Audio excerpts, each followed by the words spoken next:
Okay, good morning, everyone. Seeing that we have a quorum today, I'll call to order the regular meeting of the Town of Sunset Beach Planning Board for November 21st of 2024. Uh, We'll stand for the Pledge of Allegiance. I pledge Pledge allegiance allegiance to to the the flag flag of of the the United United States States of of America America and and to to the the republic republic for for which which it it stands, stands, one one nation, nation, under God, indivisible, indivisible, with with liberty liberty and and justice justice for for all. all.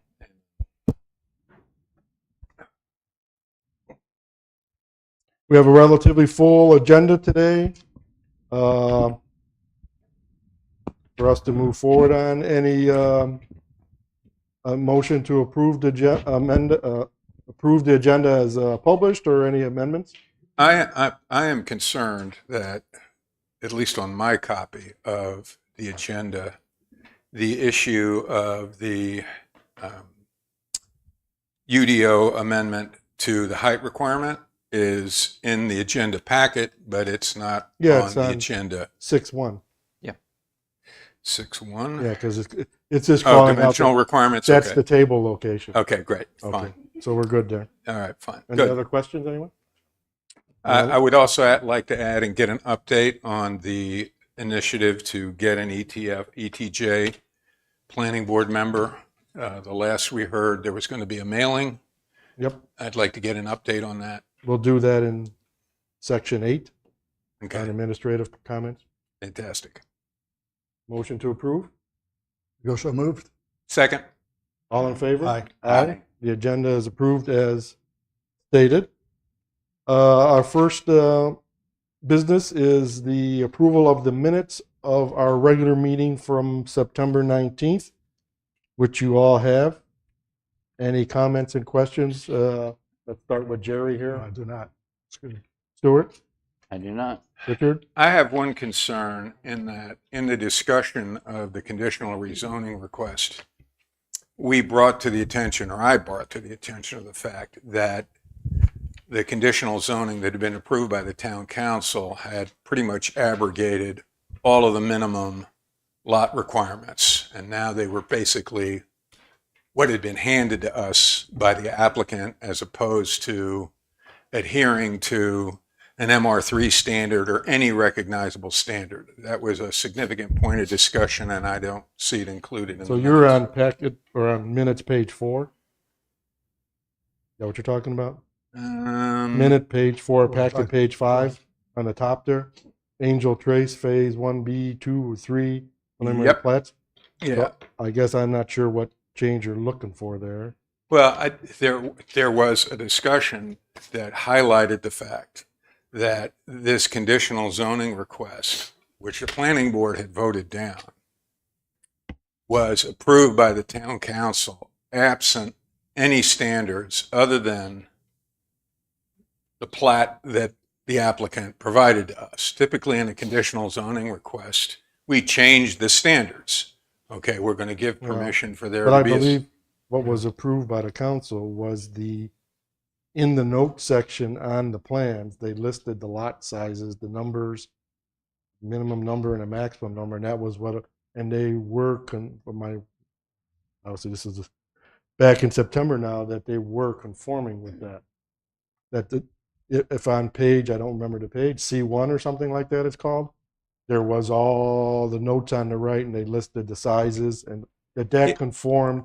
I think the question came up, I guess maybe we need to put that in. The question came up that yes, the number and the sizes did conform because it was different than what we had.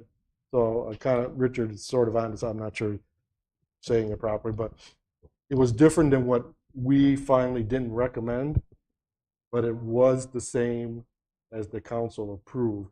Those listing of notes with the lot sizes and quantities. All the notes, you're exactly Right. right. I did remember that question did come up, and either you or probably you, I guess, said yes, it does conform to what so maybe we do just need a line here added to this paragraph 2 on page 4, item 2 on page 4, somehow stating that the quantity and lot sizes do conform to, as shown in the plat submittal did conform to the approval by the council.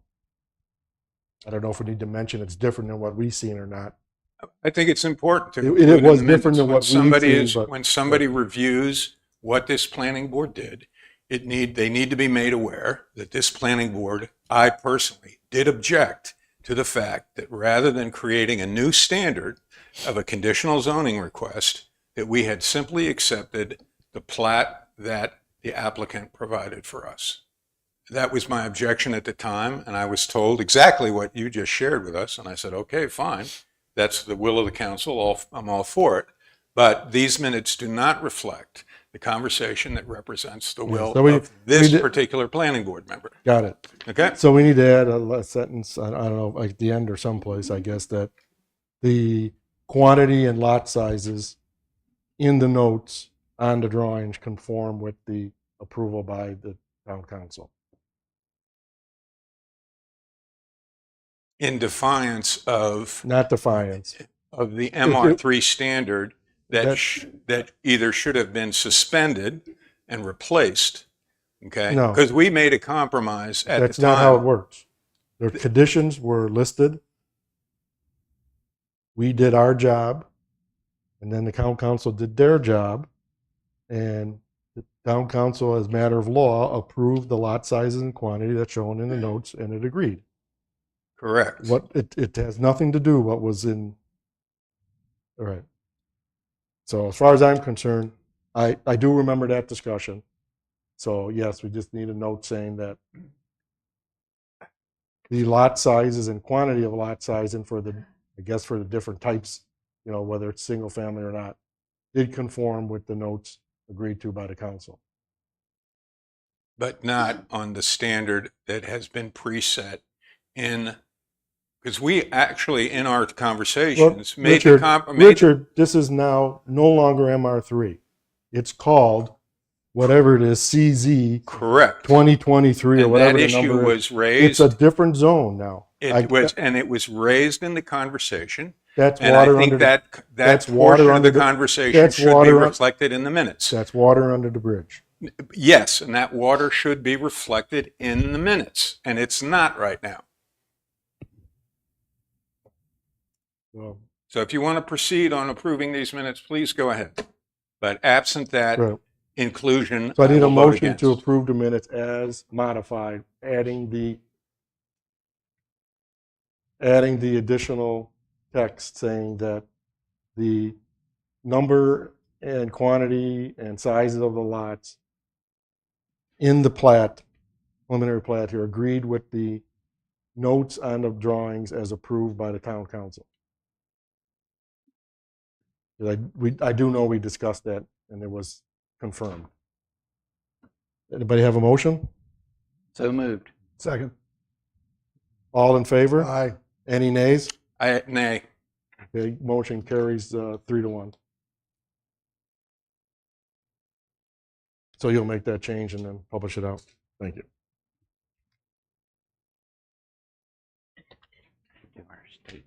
No. The next item is from our old business is UDO amendment 2.1. Public comment. Oh, sorry. I had it circled there and I didn't do it.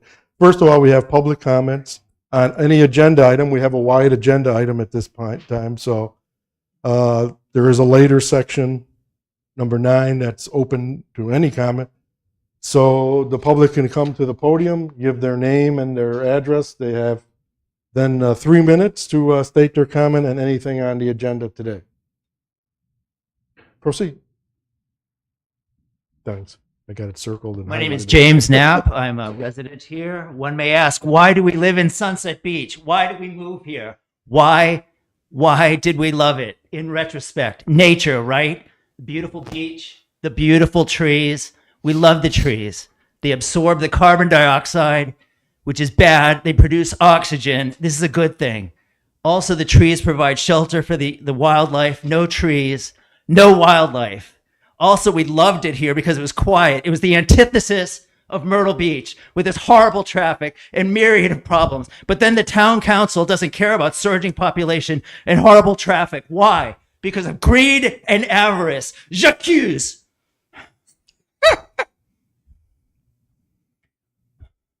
Why does the town council love the trees? Because they can cut them down and make them into pulp and then make them into money. They don't see the money for the trees.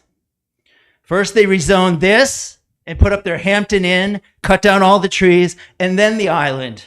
Okay, how many environmentalists are on this panel? How many real estate people? How many developers? Thank you. Oops. Next.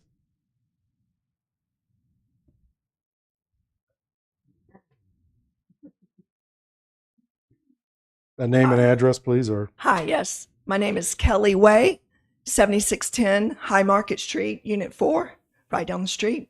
I walked over. Good morning. morning. Good morning. I'd like to read an email. My husband is working right now, but I agree with him, and he sent this email out last night, and I would like to read it. Dear Planning Committee and Town Council, I would like to request that each of you vote no on the proposed UDO Amendment 3.13.A2, the one about the Hampton Inn increase of the height. I've owned property for over 15 years on High Market Street, and during this time, we have seen continuous growth without any efforts to improve the infrastructure. These changes have impacted the safety of our residents.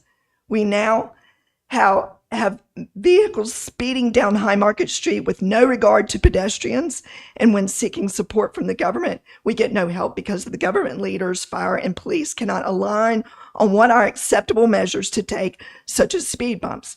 With the increased growth, we have much more foot traffic and visitors that trash our streets by leaving their uneaten food wrappers, etc., throughout our small neighborhood. We also have people taking Food Line shopping carts and leaving them throughout our neighborhood. Now, with the proposal to build the structure larger than what is allowed in height, only invites more traffic, more non-residents that will not care and love the town as we do. I encourage each of you to think about the legacy of leaving your children and future families that are drawn to this town. What has historically made this town beautiful is quickly leaving us. With the above concerns noted, now I question what is the purpose of laws, building requirements, etc., if we can easily amend them to meet the builder's needs that is most likely not a community resident. Bringing in businesses that are not locally owned or cared for continues to lessen our town. I encourage you to recognize by voting yes that you are deteriorating the beauty of this town and location. Please take into consideration my concerns around safety, longevity of our community, and the beauty of our surroundings by voting no. I encourage my neighbors on this distribution and the ones that have showed up today to share their concerns. Thank you for your time. Thank you. Thank you.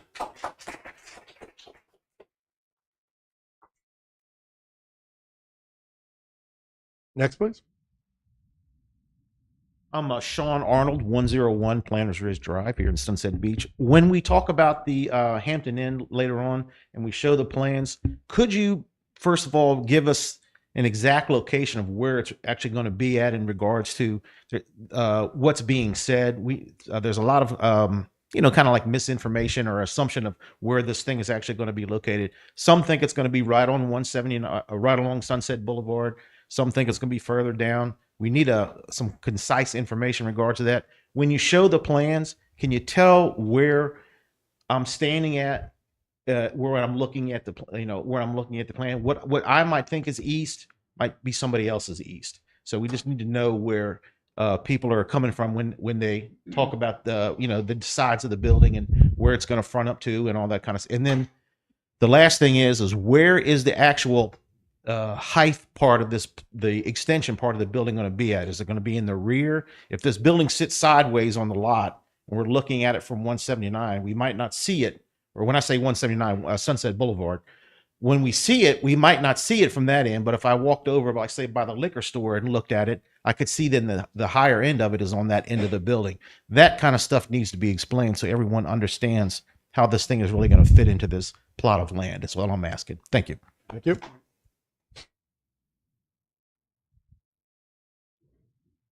Anyone else? Next, please. Come up, name and address, and proceed. Good morning, everybody. My name is Steve Strini, and I'm also on High Market Street. Hi, Steve. Hi, Richard. And I don't know how much you're going to get into this today, as far as where it's going to be situated. I think this is just strictly for the height that you're going to be discussing today. I'd like you to discuss more, but I don't think it's going to happen here at this time. So I'm just going to say to you guys, I know you spent, not everybody here, but some people on this board and past boards spent hundreds of hours on rewriting a UDO, making new specifications.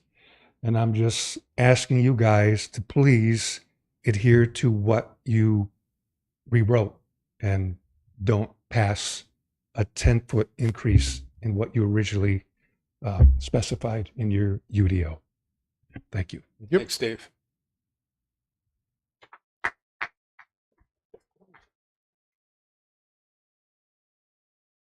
We don't have anyone in the back room, do we? Anyone else? Okay, thank you. Item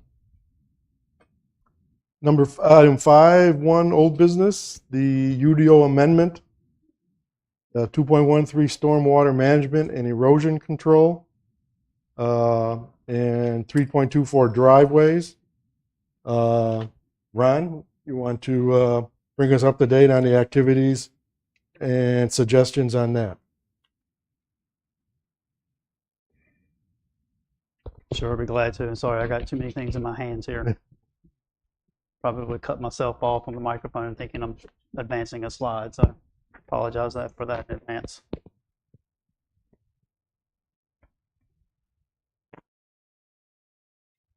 All right, so we talked about this particular amendment. It actually started out with an amendment about driveways and allowing stormwater leaving the driveways to enter into the town's streets where there may be an existing curb and gutter system exists to be able to handle stormwater. And this was discussed, I believe, at your September meeting. And long story short, the planning board asked staff to work with one of your board members to do more of a comprehensive review of our stormwater regulations, and Stuart was that designated person. Stuart and I met about a month ago now, probably. Yeah. So since then, we've looked through the stormwater regulations to try to just figure out where do we need to do, are any changes necessary, and if so, how do we change them? A couple of things that we brought to the table were Excuse me, can I interrupt for 1 minute? Ron, we did not execute the non-compete confirmation at the beginning of the meeting, the conflicts. the conflict of interest. Oh, So I'm sorry to usually on interrupt, the but minute, it's something so- we need to do. That's fine. yeah. We're gonna have to back up on that.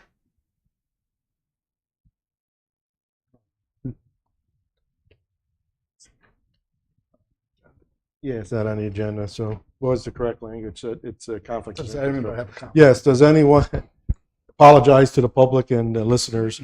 Normally on the agenda before approving the agenda, we have to review whether any member has a conflict of interest of anything on the agenda. So we'll go down the line here, and does anyone have a conflict of interest on anything that's on the agenda? Well, since Richard reminded us of that, we'll start with Richard.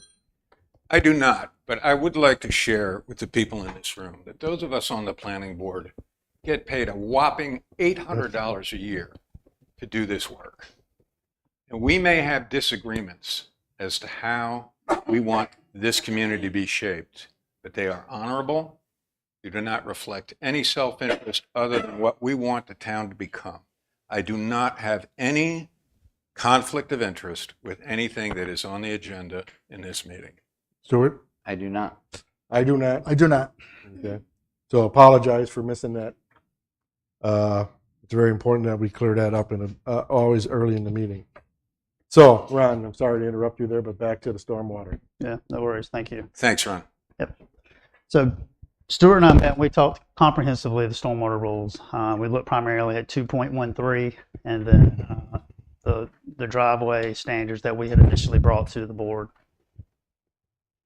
And that's in section 3.24. So what we have before you are standards that we believe planning board should consider adopting to modify and clarify, in some ways modify, and in other ways to clarify the stormwater rules. I'm going to go through each one of these. I don't know if there's particular questions, but if not, I would like to bring number C, stormwater management plan and erosion control, to your attention. Yeah, I would say just go ahead down the list Okay. and tell us in each section. Obviously, we can read the changes, but between you and Stuart, make sure we understand Sure. sound reasoning behind it. Sure. And so the first one, 2.13B, 3, there is actually an attempt to address the street, allowing some stormwater to enter to the streets, where we have a master plan subdivision where it has been designed for that stormwater to enter to the curb and gutter system or some type of other stormwater management system that's been approved by the state and approved by Brunswick County. That was the attempt for B3. So in essence, And- we can't be in the way of a stormwater solution that has been mandated by the state and the county. Yes. So town has a rule that says you can't have stormwater that comes into a street. No water can be directed to the street. Right. But you have projects now, particularly these big, large subdivisions, who will design a subdivision to enter to their curb and gutter system. So So the it's part of the stormwater system. can get to the stormwater Right. management Right. facilities. Okay. So Yeah, I think we're saying the same Yes. thing. I Yeah. understand. we're working across odds. Right. And it's my understanding too is that a lot of times, that it's critical for that water to get to where it's designed. Otherwise, the stormwater management system doesn't necessarily work appropriately. Stuart, I believe you brought that to my attention in our conversation. That's right. And That's right. and typically there's somewhat of a standard that if you reduce the amount of pervious, it's up to the homeowner to find a place on the lot for that water. That doesn't, this change doesn't impact that, correct? No, No. the inch and a half is still there. It's in the paragraph 5. Okay. Is that 5? That's what I thought. Fine. All right, good. And that next section, paragraph 5, Ron, as you were just starting to talk about, is basically the same thing. I mean, it's just trying to address that, as well as 6. 6 there talks about this requiring the designer of that stormwater management system to show how they consider low impact design techniques into their design. So clarifying some wording there, and then basically requiring all projects for the designer to show how they have taken into account low impact design techniques. Yeah. So Richard, that last sentence above 6 addresses your question there. It says design criteria to control and treat the runoff from all surfaces generated by 1 1/2 inches of rainfall or less from all impervious surfaces on the site. Okay. That has not changed. It's All right. the same. So move on. Mhm. All right. So this next one, I think it's probably more of the majority of the changes: stormwater management plan and erosion control, and it's getting at who can submit a project, and also at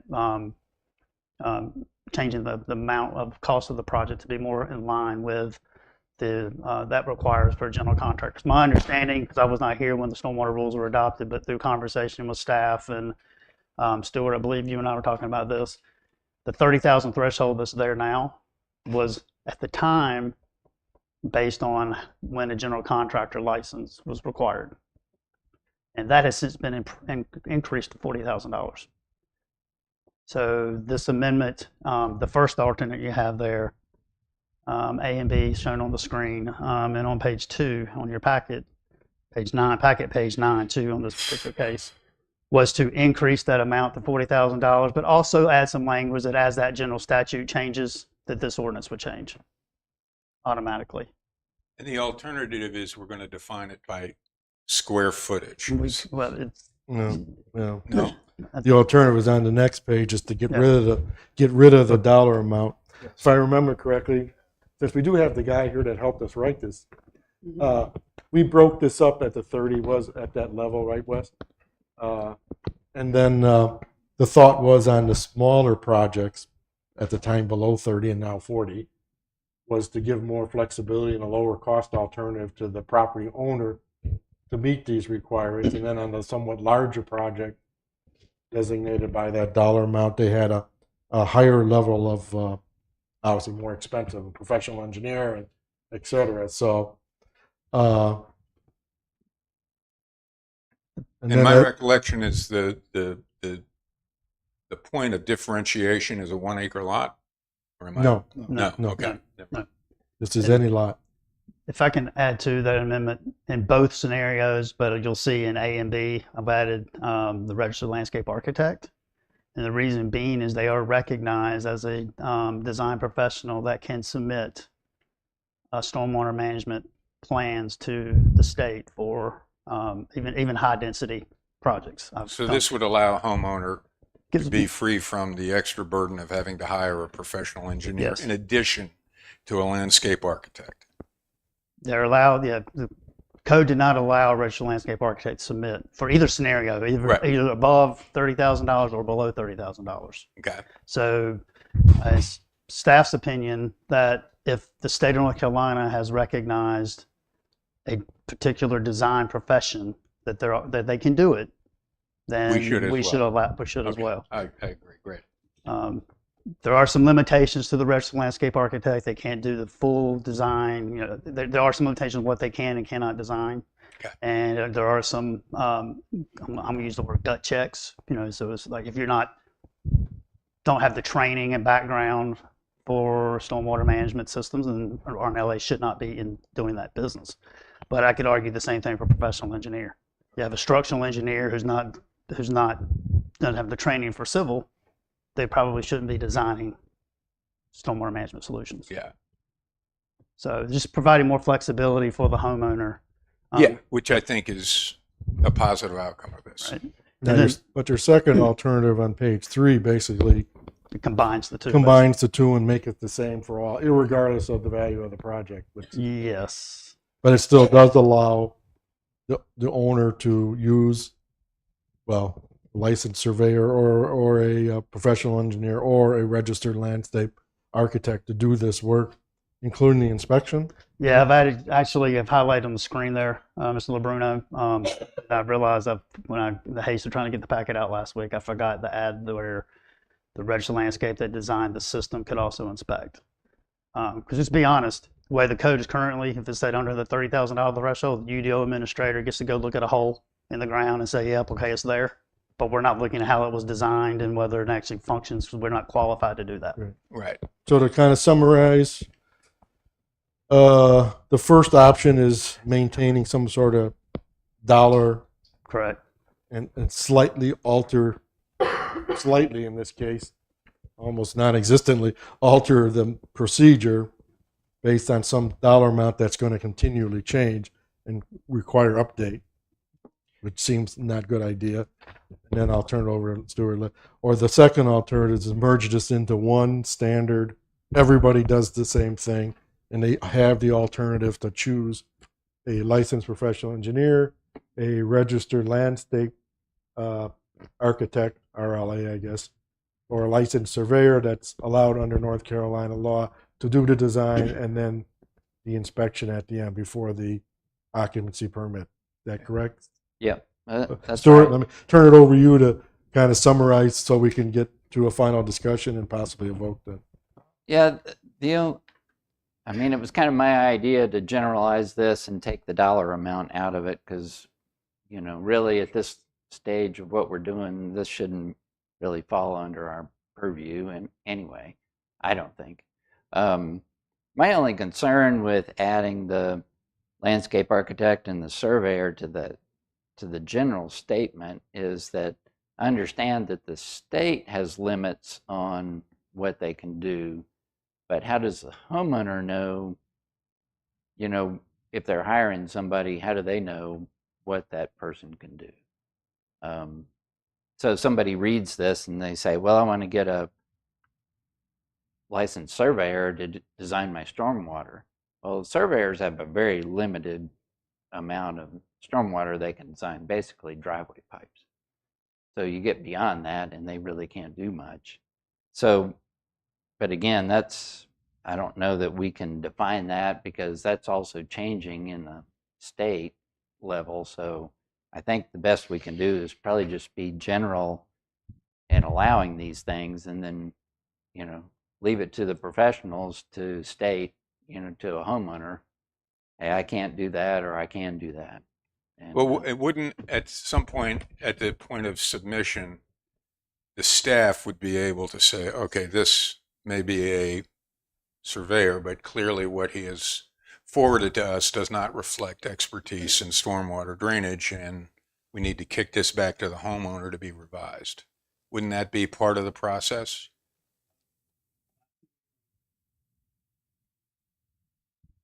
I see what you're going there. I don't know that we have the expertise to, I'm going to just say knock on the door every time or call the state to say, is this person, and I know that's necessarily what you're saying, but it's. Well, I wouldn't have it as a, let's do the detective work on the person's qualifications. I would say, now this has been submitted. The staff looks at it and go, this is not right. And now the staff would have to kick it back. And then the homeowner has the option to find other expertise that reflects the qualifications that we deserve. I guess that, Stuart, wouldn't that be handled by the Ethics boards. UDO because we administrator? got the final inspection and approval is done by a PE or the RLA, wouldn't that?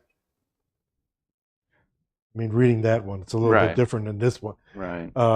Cover that. The PE wouldn't approve it or shouldn't. I'm PE licensed. You cannot approve something if it's not done by the Right. proper registered person. I mean, if the Yeah. person doesn't have a qualification to do it, Right. you can't put your seal on it. Right. And then, And of it course, would that's point the, prior to the certificate of occupancy. So if the PE, or I guess I don't know, does registered land tank also have a sealing system? Yeah. Yes. Mhm. Okay. So I would assume the town would not issue the OC then Correct. if that seal doesn't come back. Right. Correct. and then, So then, I mean, also protection for the homeowner is that you're getting your OC based on the fact that you've got a stormwater drainage system that works for your home and your property. Right. So it's not just a burden on the homeowner; it's a protection of the homeowner that once they move in and the rain falls, that they're not right. that the drainage system is working properly. So I think based on that language there, I think that covers the I think I so. think we're okay. right. Because it does put the aegis on the homeowner in terms of, The homeowner doesn't know; their GC may know. Or yeah, whatever, but he's going to find out. But and at the then it's very end, they still the require homeowner's responsibility. before they get their occupancy permit, certificate of occupancy, they must have the sealed drainage plan. Inspected. So I guess that's all the town really needs to look for is the stormwater plan coming with a seal, or if it's non-existent, well, what's going on here? Correct. Yeah. Right. Correct. And I think I wouldn't expect the homeowner to know that. His GC may know that, but as long as they're protected that they're getting the right stormwater plan and it's been executed and installed properly and then approved by the PE or RLA, then the town says you're good to occupy. Correct. Okay. And I think I agree with Stuart. The dollar value, frankly, can be somewhat arbitrary. And Yeah. whereas, hey, if it's whatever the dimensions Sure. are, I get a ruler. I and prefer that that's- way. So the procedure is the same for everybody. Yeah. Because how about if somebody's got a plan that's 39,500 and then because the piece of pipe went up in price, now it's 40,100. Right. and They then- got to go back and redo something. It's Yeah. kind of right. Oh, no. Right. Okay. So my recommendation on that is that we use the second alternative on page 3, packet 10. Good. And then you got a final section in the on Right. page 4 here, Yes. And by the way, which is a repeat. and when you guys make a motion, if you prefer that, the highlighted language I have on the Alternative- screen there, adding the RLA for that alternate language. You Alternative, need a D there at the end of design. designed, Designed. not Okay, designed, thank you. designee. Thank you. Design A. Designee. Yeah. We'll get that changed. Thank you. Yeah. Okay. And when if you guys choose that Okay. when you make a motion, and then the last section is the change in the driveways there to as we talked about previously. So help me that's- understand this. Okay. Because I can share that there are a lot of situations where the hump or the recession in a driveway results in pretty significant stormwater collection. Does this address this, or is this simply This is going back to what we were talking about again. If there's been a master plan development, major subdivision that's been designed for the stormwater to run through the street, right? and it's through curb and gutter, or it's getting into the ditch system or whatever to get to the to the management collection system. That's what this is trying to do. Okay. So it makes an exception for driveways so Correct. that the stormwater plan can be executed Right. absent. But if it's This not is part really- of if it's not part of one of those major So you subdivisions, got to kind of look at it the other way. If the stormwater management plan for the entire subdivision, minor or major, is based on rainwater hitting the driveway, getting down to a curb and gutter system or vegetated swale, I guess, Yeah. system that then conveys it down to pipes or ponds or whatever, that We're good. the only way it's going to work right if we allow it to happen. Right. Okay. And the reverse is true. The county does it the other way too. If the system in the area is not designed to work that way, then it's got to be handled by the property Owner. directly. Right. Right. Okay. Jerry, any further questions? I think it was well done, Stuart. Yeah. I do like the fact we don't to it. previous. Yes. This will allow some better protection. Yeah. Right. So do we have, So, okay, discussion and then anyone have comments from staff there? Okay.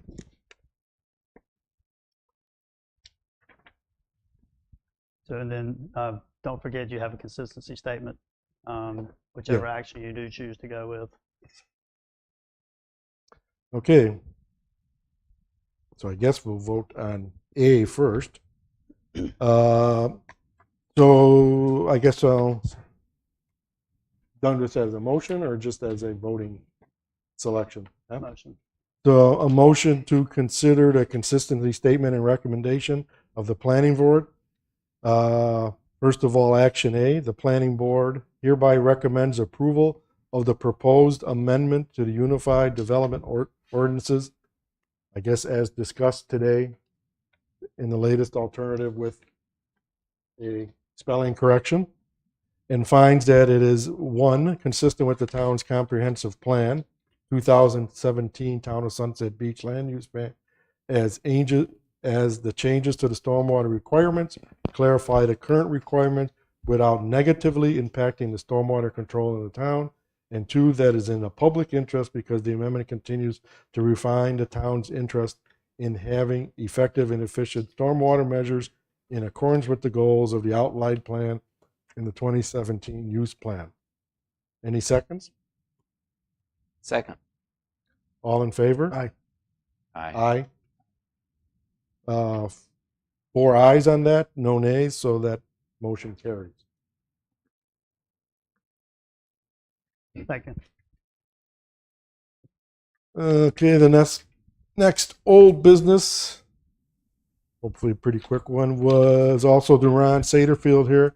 The UDO amendment to section 3.13B, the encroachment for emergency disconnects. Ron, if you want to give us we did discuss this before in our last meeting, and now what we've come down to is some text on this. You can kind of give everybody a summary of what it is and where we're going. Sure, be glad to, and also let you know that our Chief Building Inspector, Kerry White, is here should there be any specific questions on building code. He's here to bail me out on those.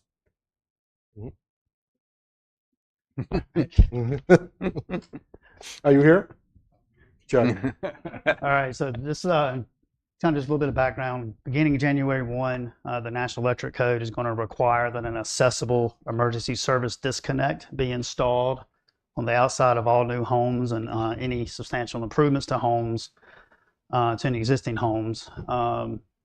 And FEMA requires that all utilities be elevated above the design flood elevation. No higher than 6.6 feet 7 inches above finished grade to the center of the breaker handle. And then let's throw in Brunswick Electric requires a permanent step and platform in place. So in most cases, this disconnect is going to be elevated above 6 foot 7 inches. So there'll be some type of platform to be able to get the personnel up to that disconnect should that have to occur.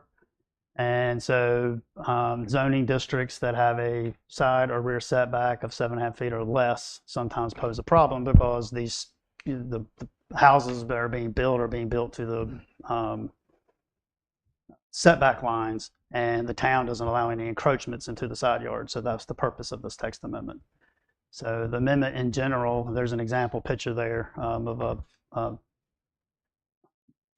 platform getting to a disconnect, is to add to the additional requirements under section 310 to allow the for properties that are located in the special flood hazard area, access to electrical panel emergency service disconnect may encroach no greater than 3 feet into the required side or rear yard. So I guess what we're pointing there is the little steps or landing that allows in most cases, the fire department, I guess, or somebody to turn the power off to this building. Right. Right now, we don't allow that because now it becomes part of the building and it's in the setback, right? Correct. It's only there because of the proximity to the floodwater area. And the disconnect obviously has to be up above the water, clearly, for safety reasons. So that allows the safety first responders to be able to stand on a platform or whatever and reach up and turn the power off to the building if there's a hazardous situation involved with that. Right.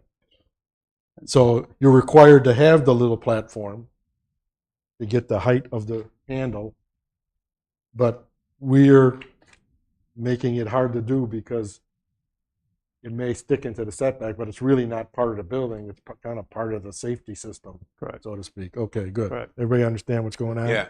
Can we get an idea when we refer to special flood hazard area, what portions of the community would be under that definition? I don't have a flood map. Where is this? Special flood hazard area is the 100-year flood 100-year zone. flood. Do we 100-year flood zone. do we know basically where that's the island? Almost, Probably, yeah. right? There's a very isolated portion of the island that's not within it. So Right, yeah. So it's So it's mostly the Island, barrier mostly island? and a little bit of But there are some areas Is there some along areas the on the mainland? intercoastal also. Yeah. Okay. One quick question on substantial improvements to existing homes. Is there a dollar amount that you're associating with that? Yeah, I was substantial gonna ask improvements the to same 5 of the question. floodplain requirements. And I 50%. believe the dollar amount is more than, is it 51% of the value of the home? And so one question would be, if this platform couldn't be part of a regular decking that's going around a house, say they use it to get to a back porch or something like that, it couldn't be part of that. It would have to be specifically just for the disconnect, right? It could be a combination. Sure, we can hear it feels good. It could be part. We've had some that was able to utilize the rear deck, for instance, Mm-hmm. to gain access to the HVAC equipment, and then also the meter out beside it. Is that what you're asking? Yeah, but then it, Are we allowing then people to cheat and put their deck as an encroachment when it's really a deck? No. The decks would be within the buildable setbacks. okay. Yeah, and it's let me give you an example. Riverside Drive, for instance, we have a 30-foot camel buffer that is measured from the bulkhead in, and basically there's no encroachments inside of that, but open deck, which is 200 square feet of total of aggregate between the first floor and the second floor. Those homes are, most of them's built out now, but we Right. still have the CAMA issue throughout any house that's on a canal, obviously. So it's kind of hard for them to be able to house everything in that back there on the rear of the house to be able to gain access stairs up to it. Now, one thing is some homeowners do not want the power company just at free will to be able to go up their deck on their first floor to gain access to their meter. So by keeping it separate from that, then that privacy, we would certainly have, they honor the privacy there. So most cases, everything power company tries to bring it over to the side of the homes. And, and then there again, we have some that was able to put it out on the front of the home. But as a homeowner, don't really want to look at the electrical meter when you drive up in the driveway on a $1 million home. So that's what we add on. And So they're putting it primary- putting it on the back of the home doesn't really help because you're trying to provide immediate access to. Yeah, obviously you'd want some type of when you pull up at the home to be able to at least in an emergency situation to be able to access it quickly. And I think that's one of the and not only for emergency personnel, but even for homeowners, and then also to anybody that's servicing Brunswick Electric would potentially have to get to it to service it. And so those platform requirements are driven from them as well, which is also OSHA requirements. All right, thanks. Okay. Thanks, Gary. Thank you. Yes, sir. 6 feet's not enough. And what you see on the slide, members or planning board members have again highlighted. The case summary did not include that with a 7.5 foot or less side or rear setback. So if you do consider making a recommendation of approval, staff would recommend that that language be included. Mhm. Can you go back to the first page? This one? All right. So no higher than 6'7", but it can be lower. I mean, is there a minimum height? I mean, obviously there has to be a minimum height because of the flood water. I'll but- let Carrie decide. Yeah, it has to be elevated above the DFE. Describe that. Yes, sir. So the 6'7" is driven from the National Electrical Code. So, and then we got our flood zone regulations. Right. And we have to be 1 foot above the base flood elevation. So in a lot of cases, not all cases, but in most of the cases, that's going to put it up above the 6 foot handle height. And so, that's the 6'7" is, like I said, is driven from the electrical code. So in some cases, they would actually be 12, 13 feet. Okay. In the So air. it's more likely it's going to be higher, right? Oh, yeah. More than likely, it's going to be higher. Okay. Like I said, in some cases, Which means you're going to need the platform and steps. exactly. And that particular picture that I got a picture of to give to Ron, that is one of the better scenarios. This? Just to give you that for an example. Yeah. The Right. power company is actually obviously just a few feet up above. The platform's less than 30 inches, but the also disconnecting means of the handle inside of the box is at a minimum 6'7", which had to be there by code. Okay. So the handle is actually within that handle's- rectangular box at the top. From the top of the platform to the center of the handle is 6'7". Okay. So can we go back one? Because I guess what's confusing is the phrase no higher than 6'7". So in actuality, it could be higher. Yes. And it can't, you got to be able to reach it whether you're on ground level or Right. whether you're 6 feet in the air. You still got it. You can't go no higher than the 6'7" if you're at the 6 foot So mark. wherever your feet are standing. on Wherever that, your feet are standing, you can't go no higher than 6'7", which is a doorway, Okay. which is Whether an old you- doorway. 5 feet up or on the ground. Right. So does the term finished grade confuse that? I mean, Well, yeah, but that's not part of the code. Yeah, the finished grade, when they wrote this code section, obviously, the 6'7" was at finished grade, but not taking into account that you got flood. So now you could be at floor elevation at finished floor. right. So FF or FG could be incorporated in that code section if it's confusing to someone. Yeah. And again, I'm not an expert in this, but it seems to me that is somewhat contradictory to what we're trying to but accomplish here. Am I wrong? The way I view this is done, you locate the handle on the box a foot above the flood DFE, right? And then you count down 6, 7, and there's got to be either ground or a platform there for somebody to reach. Wherever the Right. base flood elevation is established, including the 1 foot freeboard, from that point is where the 6'7" would be. So whether it lands here at eye level or whether it is at that bulkhead height. So it's 6'7" from where I'm standing on a platform, whether I'm standing on the ground or whether I'm standing on the deck or a side platform. I think Far I as that understand what you're saying. I just don't think that language Okay, reflects so maybe it. we can. Am I wrong here? Am I mistaken here, Ron? But that's just the summary That's for us just to summary. vote It's on. not in the code on this. anywhere. There's the code.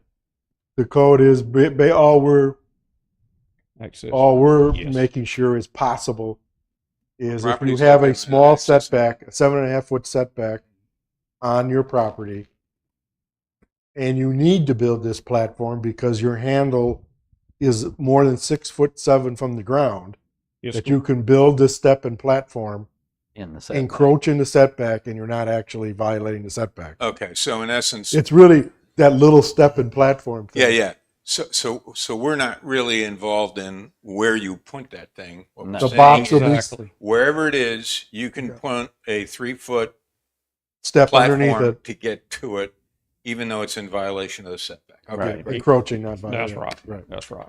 All right. Thanks. Okay, good. Okay. Thank you. Thanks. That's what I had on this one. Okay, any questions from anybody? No, I think we're No. good. Good. Likewise. This one's a little shorter. Thanks, Ron. I will make a motion that the planning board consider for adoption consistency statement and recommendation A. The planning board hereby recommends approval of the proposed amendment, including the modified language as shown on the screen, to the Unified Development Ordinance, and finds that it is neither one, consistent nor inconsistent with the town's comprehensive plan, 2017 Town of Sunset Land Use Plan, as there are no specific policies pertaining to the setback encroachment, and two, that it is in the public interest. Any second to that motion? I second. All in favor? Aye. Aye. The ayes have it 4-0, so the motion carries.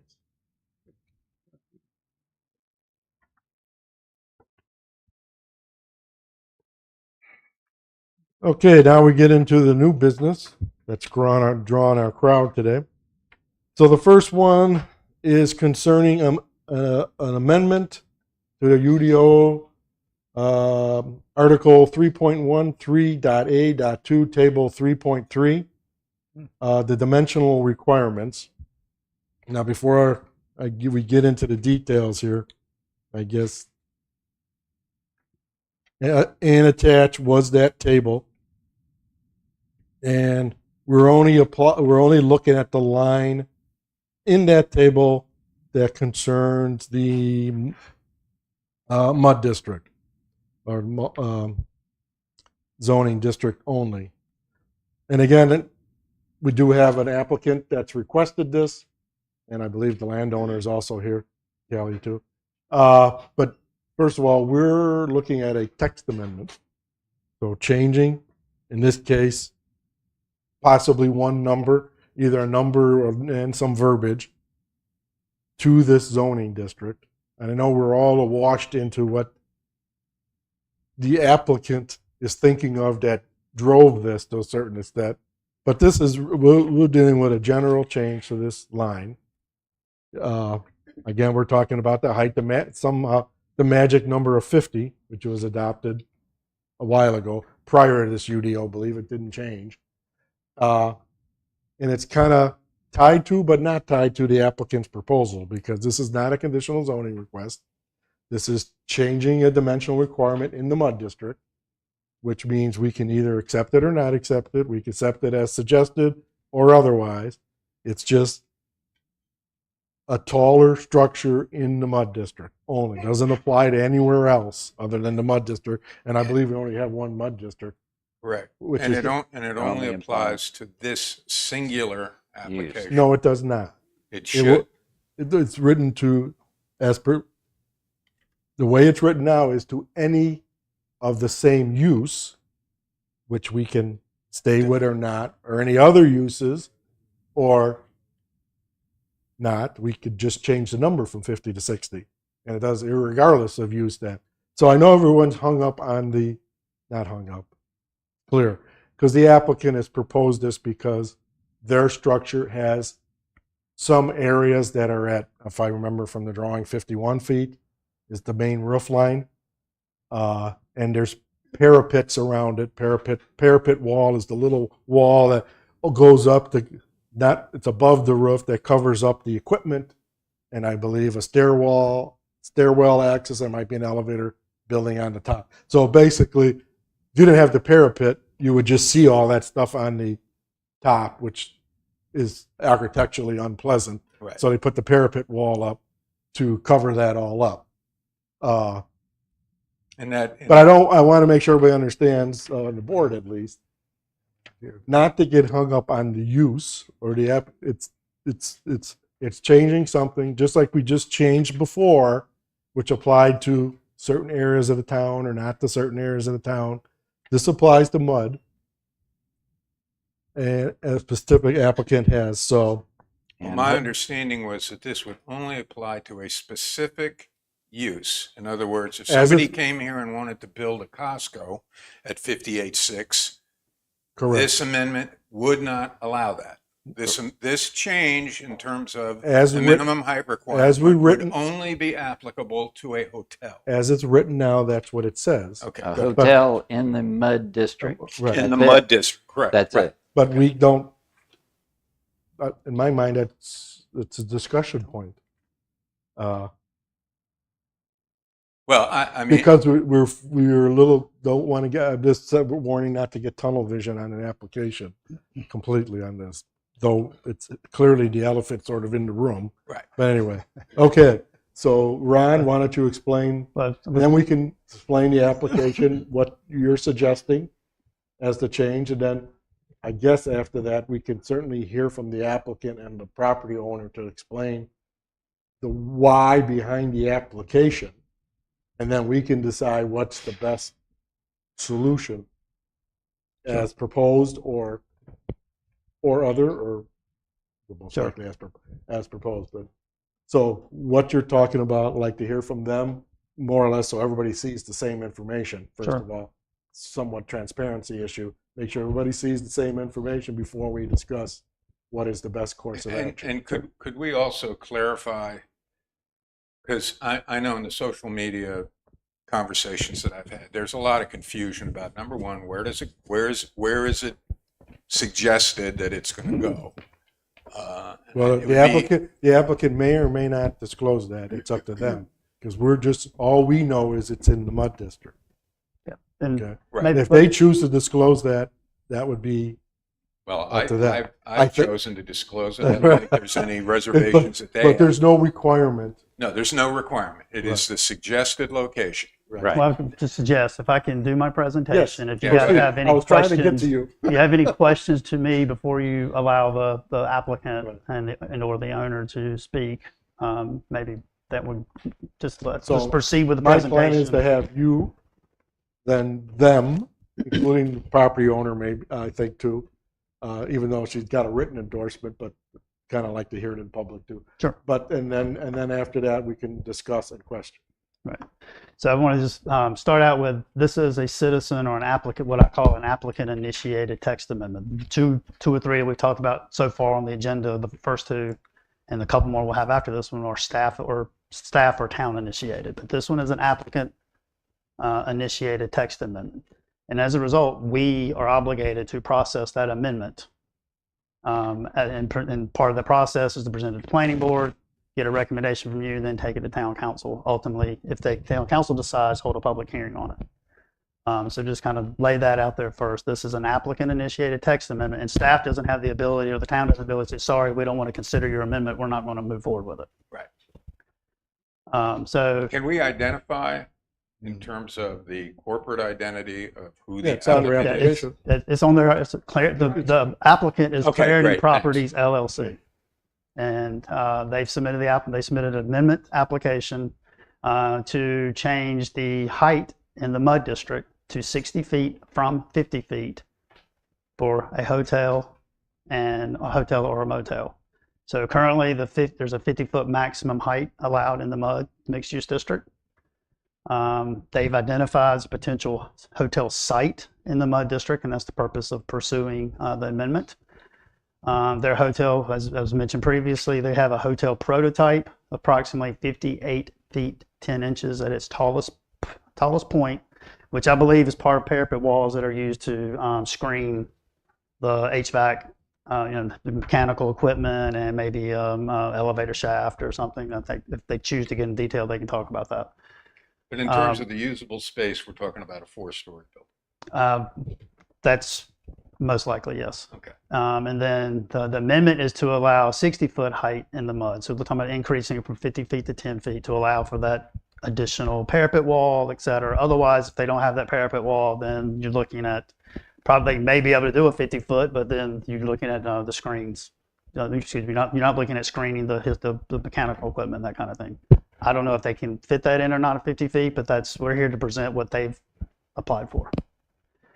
So this is the specific amendment, is amend 3.10A2, table 3.3, which are your dimensional requirements, and to allow up to 60 feet in the mud district only for a hotel, motel only. So no other type of building, no other type of use could go to 60 feet, and nowhere else in town except the mud district. And this is in general the mud district there. You can make that out or not, but it's basically the property across the street.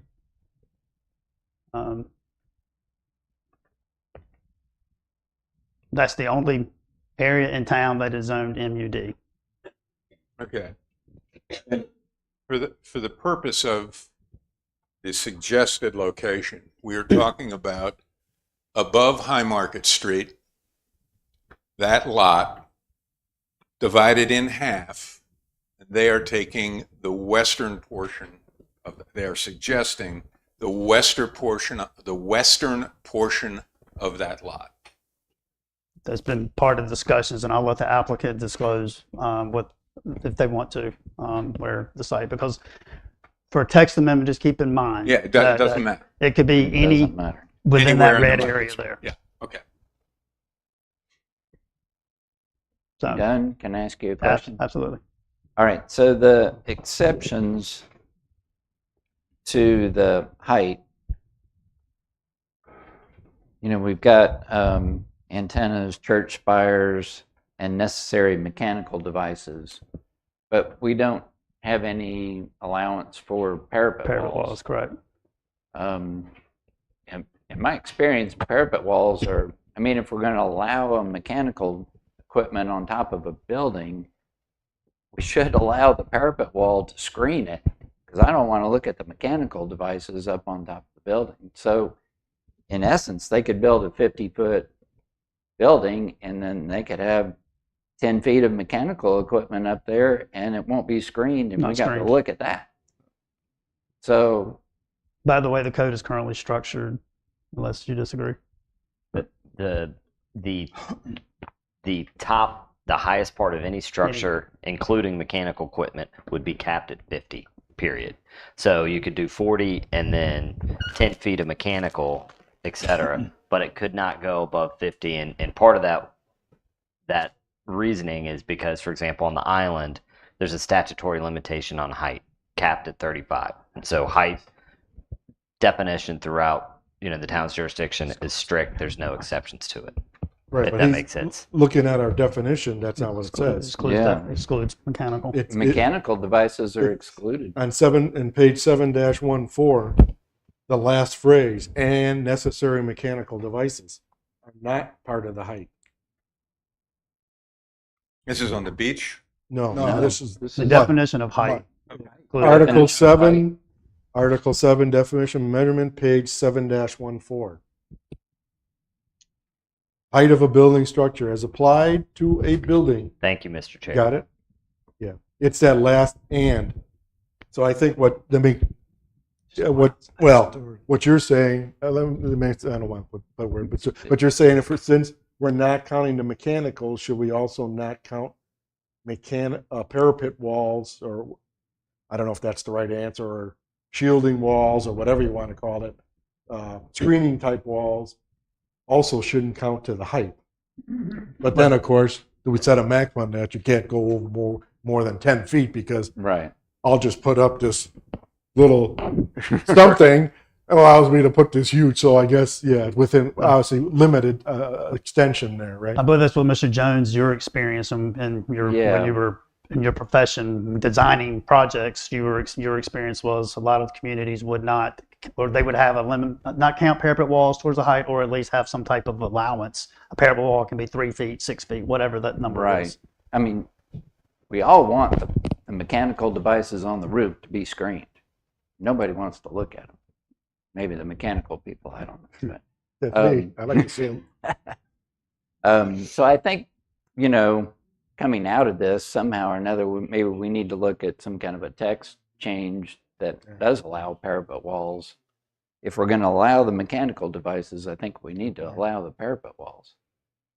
So in essence, we would be clarifying the existing regulations that would give permission on the basis of disguising or covering mechanicals. Yeah. A parapet wall would not, But above 50 feet, would still be But in within the scope of the current regulations, or do we still have to change something? we still probably have to We'd change have it. to change. But it's just also then, do we include like the stairwell exit part of the mechanical equipment, or obviously if it's an elevator and there's a equipment room for the elevator on top, in my mind that's mechanical. But if it's just the stairwell exit, it's just, well, Yeah. it's the landing, your roof above the landing and a door, right? Right, And so it's right. going to be 10 feet high, or well, it could be 8 feet high, I guess.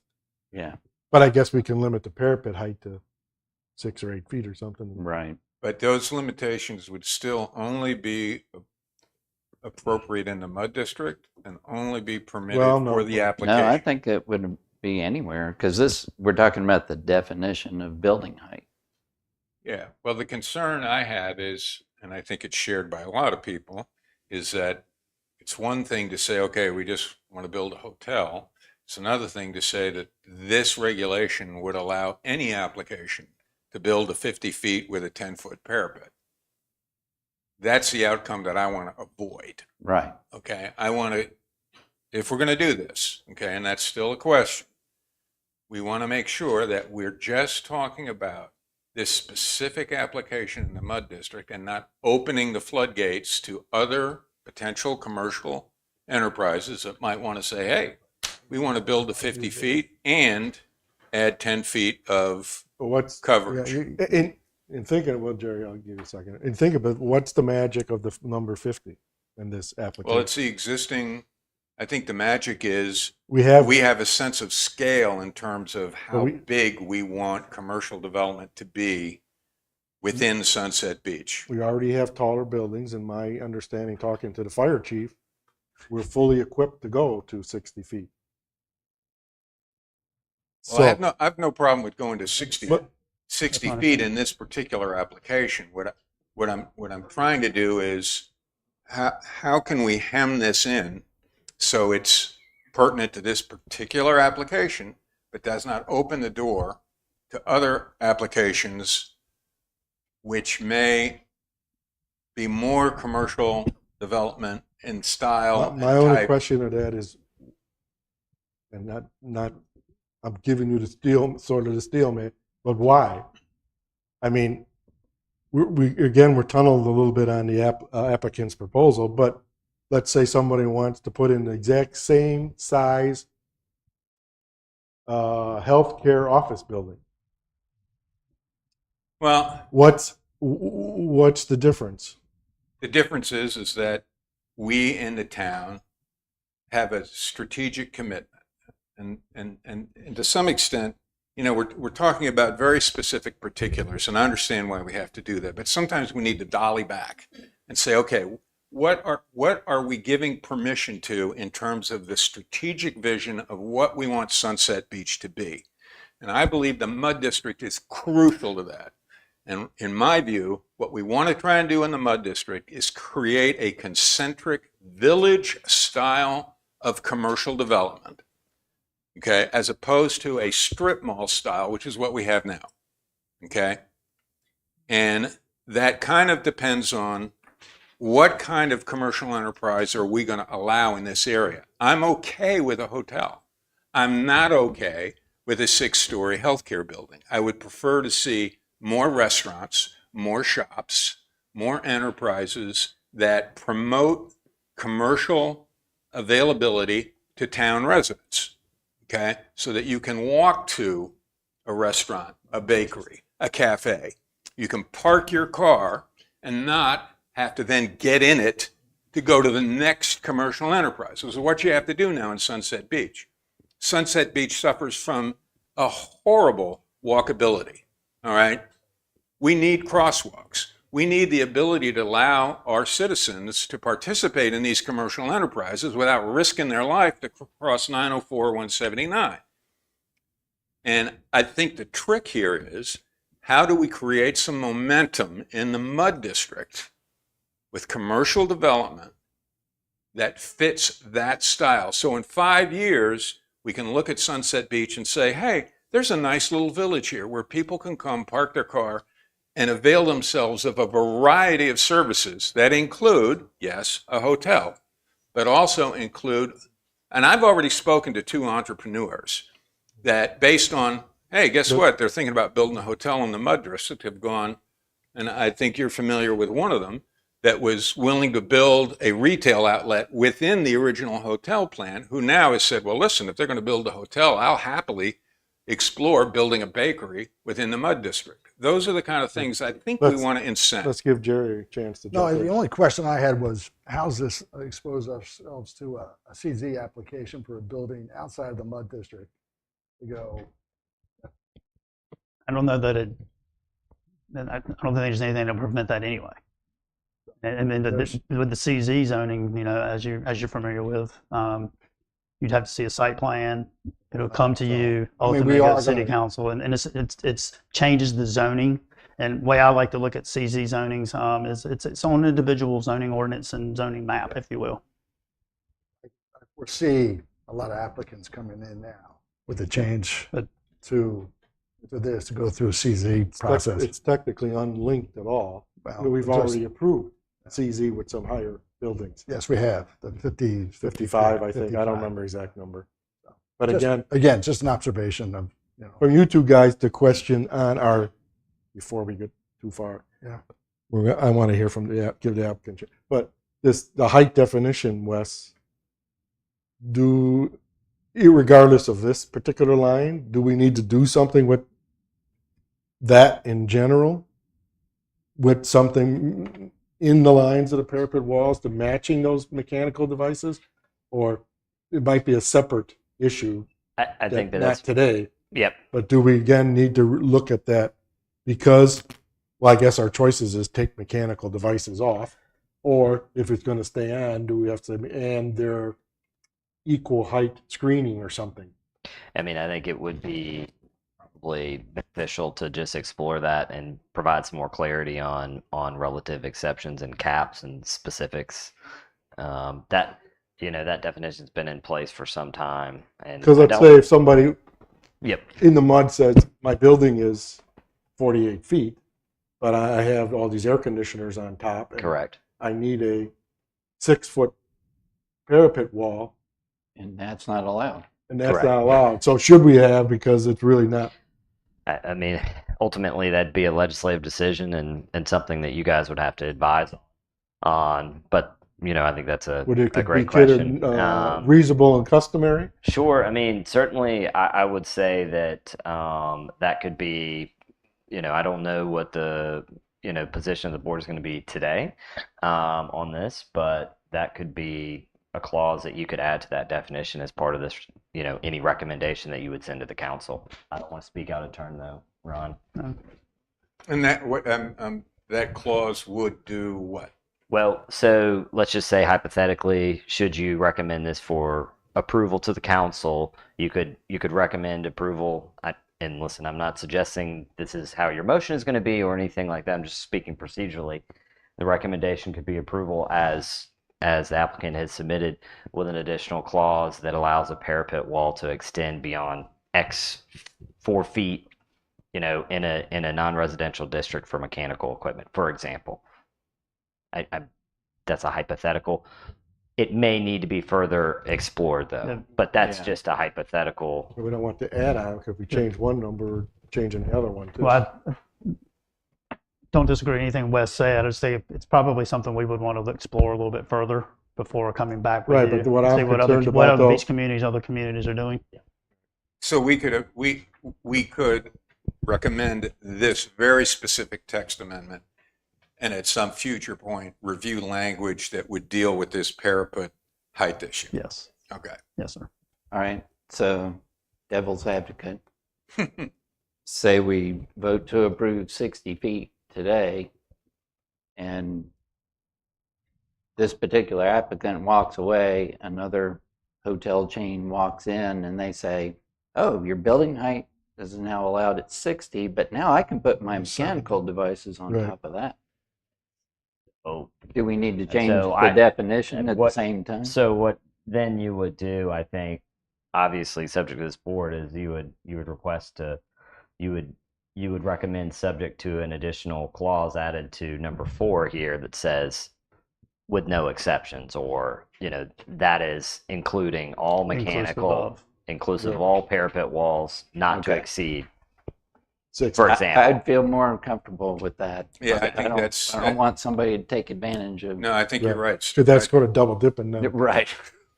Yeah, so if we're, right, You may want to also certainly ask that question of the applicant, or provide. I'm assuming they heard it. Well, it may be wise to get some feedback from them as well. Okay, so why don't we, I guess They at may this have a point, flagpole, their flagpole's usually on the ground, but. usually. Right.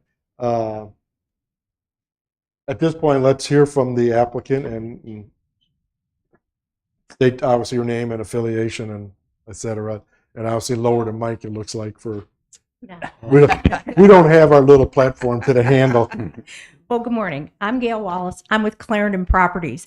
And just for clarification, the applicant is actually Sunset Beach Hospitality Ventures. That is the ownership group. Clarendon Properties is representing them. You're their agent? So if you can Apologize make that for the oversight. modification. I will. Okay, Absolutely. very good. Thank you. When we, Could you just put, where are they based? Sunset Beach Hospitality Ventures, it's an investor group that most of the gentlemen that are investors are based in the Dunn area, Dunn, North Carolina. Okay.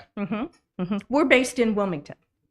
So we build all over the state as well as South Carolina. In this particular case, we've been speaking with the property owner for a good amount of time to explore the opportunity to bring a hotel at Sunset Beach. It's been the only place we've looked at for obvious reasons, as you talk about the walkability, the availability of restaurants, etc. We have found that guests that come to hotels, they don't want to get back in their car. They don't want to be forced to travel elsewhere for food. Not to say that they won't, but in general, they like to park, stay where they are, and be able to walk to shops, etc. We are looking at the possibility of building a Hampton Inn and Suites. It's a very reputable brand by Hilton, so you know what the standards are, you know how well those are maintained. In order to maintain your franchise, there are certain standards that are met. And to be clear, Hilton enforces them. That is correct. That is correct. To put some of your residents' mind at ease as they're concerned about trash and the way a property would be maintained. I think, all of us are travelers. We stay at Hilton's, we stay at Marriott's, and their standards are quite high. Anyway, going back to a Hampton Inn and Suites, that is our desired brand. And the actual height of the building, the actual height of the structure to the top of the roof deck is 45 feet. The additional, foot, foot 3 inches, I guess, because to the top of the highest parapet of this particular brand design, okay, this prototypical design takes you to, well, it's 13 feet. Thank you. Or Yep. 13 inches.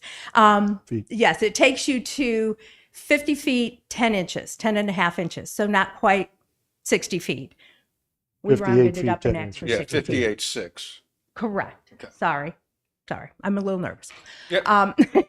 Anyway, and yes, the parapets are there.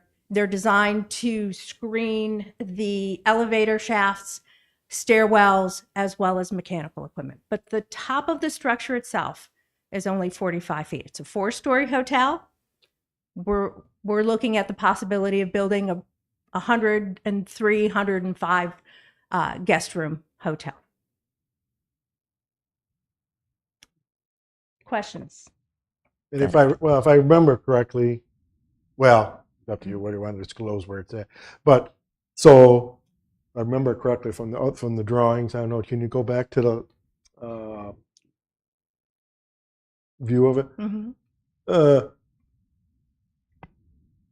That most of it was the wall was even at 51 feet. 51 That's feet. correct. I don't know. Shorter parapets. Right, And but there was like the middle of the building, right? Like That's correct. above the entrance That's correct. is where maybe your stairwell is or the elevator building. That's that, correct. That it jumps up, and that's where that And 58 feet 10 or 6, and whatever that's it was. the only place it reaches that maximum height. And also, the designers of a typical Hilton, Hampton Inn and Suites, their desire was not to have just a flat building, a very plain building. This is to add a little bit of interest no to Soviet, the architecture. no Soviet block style. Oh, exactly. You want to break up the height, the height lines with your eyes, right? Right. And coupled with that, your UDO is very specific about building materials, exterior finished materials. It's specific about colors, all of that sort of thing. There's no intentions of putting something in here that would be unsightly. Our plan is certainly to bring a hotel that everybody would be proud of, not only the ownership group, but as well as the community. Now, my question is, we're talking about 105 rooms. The applicant, I think one of the issues is that maybe a little too big. I mean, Hampton Inns in this area typically top out somewhere between 88. Southport is 88. I forget what the other one is. 105. I understand there are logistical, financial aspects to that number, but Right. Well, that's the is number that that an we were area looking where at. if there's some pushback, there's some flexibility, or is it too soon to tell? No, we believe that 100 rooms, 105 rooms is a sweet spot. Okay. Based on the feasibility studies that have been done, Okay. based on the management group that would likely manage this particular property, what their belief is. And we have no problem sharing the location, our desired location. Understand, though, we're not completely under contract yet. So I'm not certain if the property owner's representative would welcome that. But if that gives the residents some peace of mind, we're happy to share the actual location. It's up to you. I'm fine with that. So, well, Ron just left with his. Can you advance?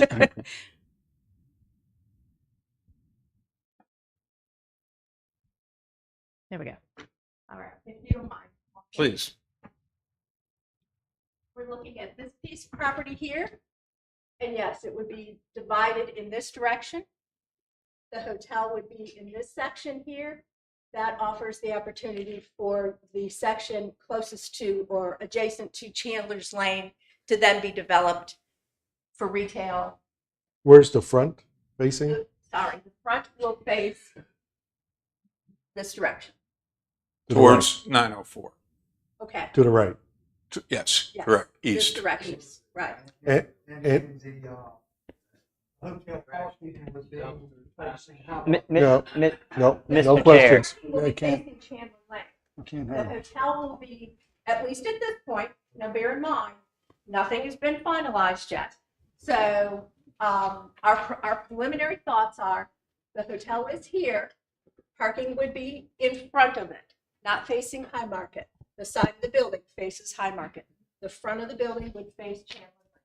Mr. Chair, you will need to repeat everything that she just said because none of it was captured on YouTube, please.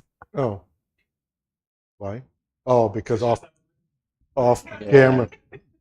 Okay, you're, Okay. What so would if you you like just me to repeat? Give a orally repeat the basic Okay. basic plan. I mean, I think, no, do you mind? No, I don't mind. Okay, so we're talking about from here, subdivided this vacant lot, okay, to the west, half of it, the hotel faces east. Parking would be in front of the hotel. So in terms of the face to 179, you're going to see the side of the hotel. That's Is that correct. That is correct. Okay. Yeah. And understand, this is just It's what is proposed. proposed. That is This what is would still proposed. be under review in terms of a plat. Absolutely. Still Okay. needs to go through your full approval process with site plan approval, et cetera. Is that clear to everybody in the audience? Because I know No. there's been a lot of confusion about where it's actually located. Are we clear now? Good. Okay. Okay. Any other questions for the applicant? Yeah, I have a Stuart? question. Yes, sir. So if we did limit, if we did approve this at 60 feet, if we did limit that to no exceptions above 60 feet, would you be okay with that? Say would that be again. No exceptions above 60 feet. So no chimneys, no flagpoles, Yes. no antennas, no mechanical devices above 60 feet. Nothing goes beyond 60 feet. Okay. Yes. All right. As the Thank you. applicant, yes, we would be accepting of that. Okay. Jerry? Most of my questions would probably be more about the investors. So we're just talking about the UDO amendment. Just UDO now. amendment. So I will reserve it when you come back up. Okay. Right. Thank you. Future.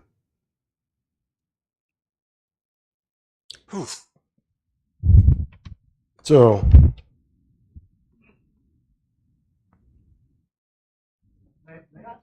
no, No. There'll be an If opportunity you have for que- public comments at the end of the meeting. so, I don't know, trying to get sort of a consensus of the board is, If I could, if we, go ahead. real Ryan? quickly, if I can just share, just basing on the conversation and maybe not included everything you, Stuart, you just mentioned, but I did take the liberty to type out a modification to your amendment, to that amendment to basically it's, And you can, Inclusive. let me pass it out and then you can read it out loud. Yeah, you need to give her a copy. sure. I think I made a couple of copies. Maybe I have one or two extras. Read it out loud, please.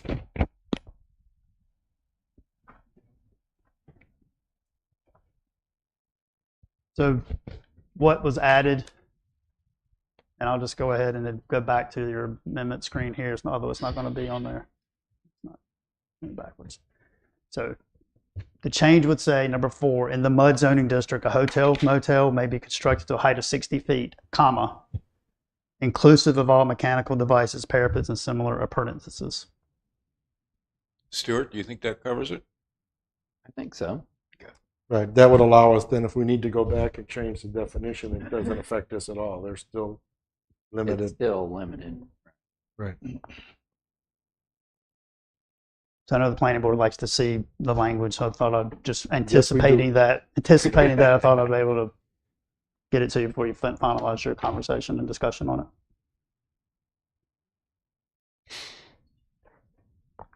Okay. All right.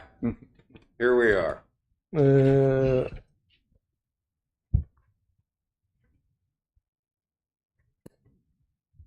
I guess just for formality purposes, we're accepting of that added language as the Thank you.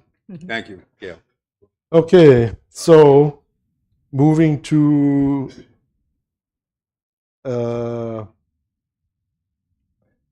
I'll make a motion for the planning board consistency statement and recommendation A. The planning board hereby recommends approval of the modified proposed amendment I don't need to read it again, do No, sir. I? Okay. As to the Unified Development Ordinance, and finds that it is one, consistent with the town's comprehensive plan, 2017 Town of Sunset Beach Land Use Plan, as additional height applies to hotels and motels to be located in the mixed-use district. And two, in public interest because amendment encourages motels be located in a mixed-use district will serve seasonal and year-round population in accordance with the goals outlined in the 2017 Land Use Plan. Any seconds to? I'll second it. Can we have a little bit of further discussion on this, which is typical in this situation? Short. I would just like to share. I've shared these thoughts on social media quite a bit. We have to have a strategic plan in terms of how we deal with the fact that Brunswick County, in its last election, confirmed their Yeah. intent to The aggressively comments- develop. Richard, the comments should be Okay. limited only to this motion. And I'll get there. Okay. Quickly. And the challenge is going to be how do we absorb that oncoming development without being overwhelmed by it? And that means having a vision about what we want Sunset Beach to become. I have tremendous sympathy for the people that think of Sunset Beach as a quaint little town with the drawbridge that didn't work 10% of the time. My family's owned property here since '91, and I love that vision of Sunset Beach. That's not where we're headed. And if we stick our head in the sand and refuse to make accommodations based on that reality, we're going to be in a lot worse shape in 5 to 10 years than we are now.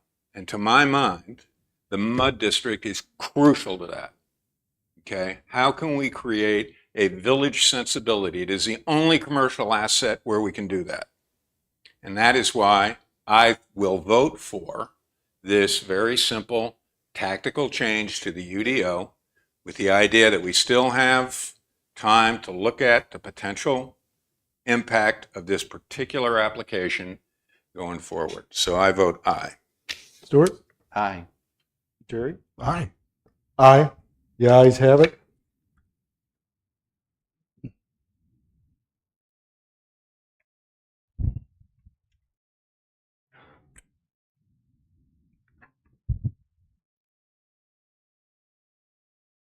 Mm.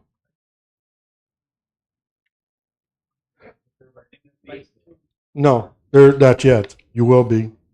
What time? We've been out. Do we need a recess for anybody? 5 minutes or no? Please. For me, yeah. 5 minutes. Good.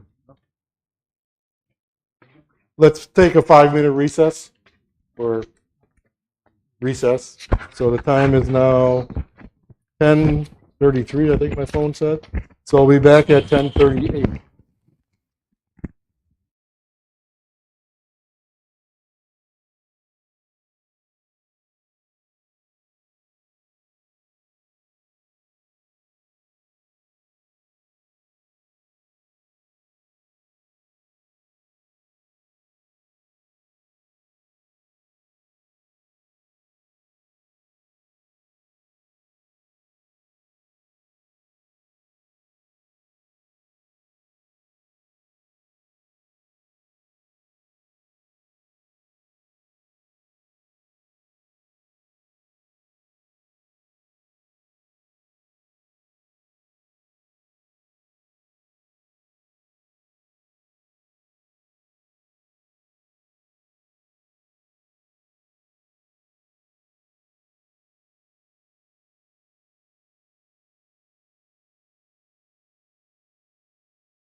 recess is ended, 10:38 back in. Moving on to, got my mic closer. The next new business, number 2. Standalone parking lot regulations. Ron, introduction on that?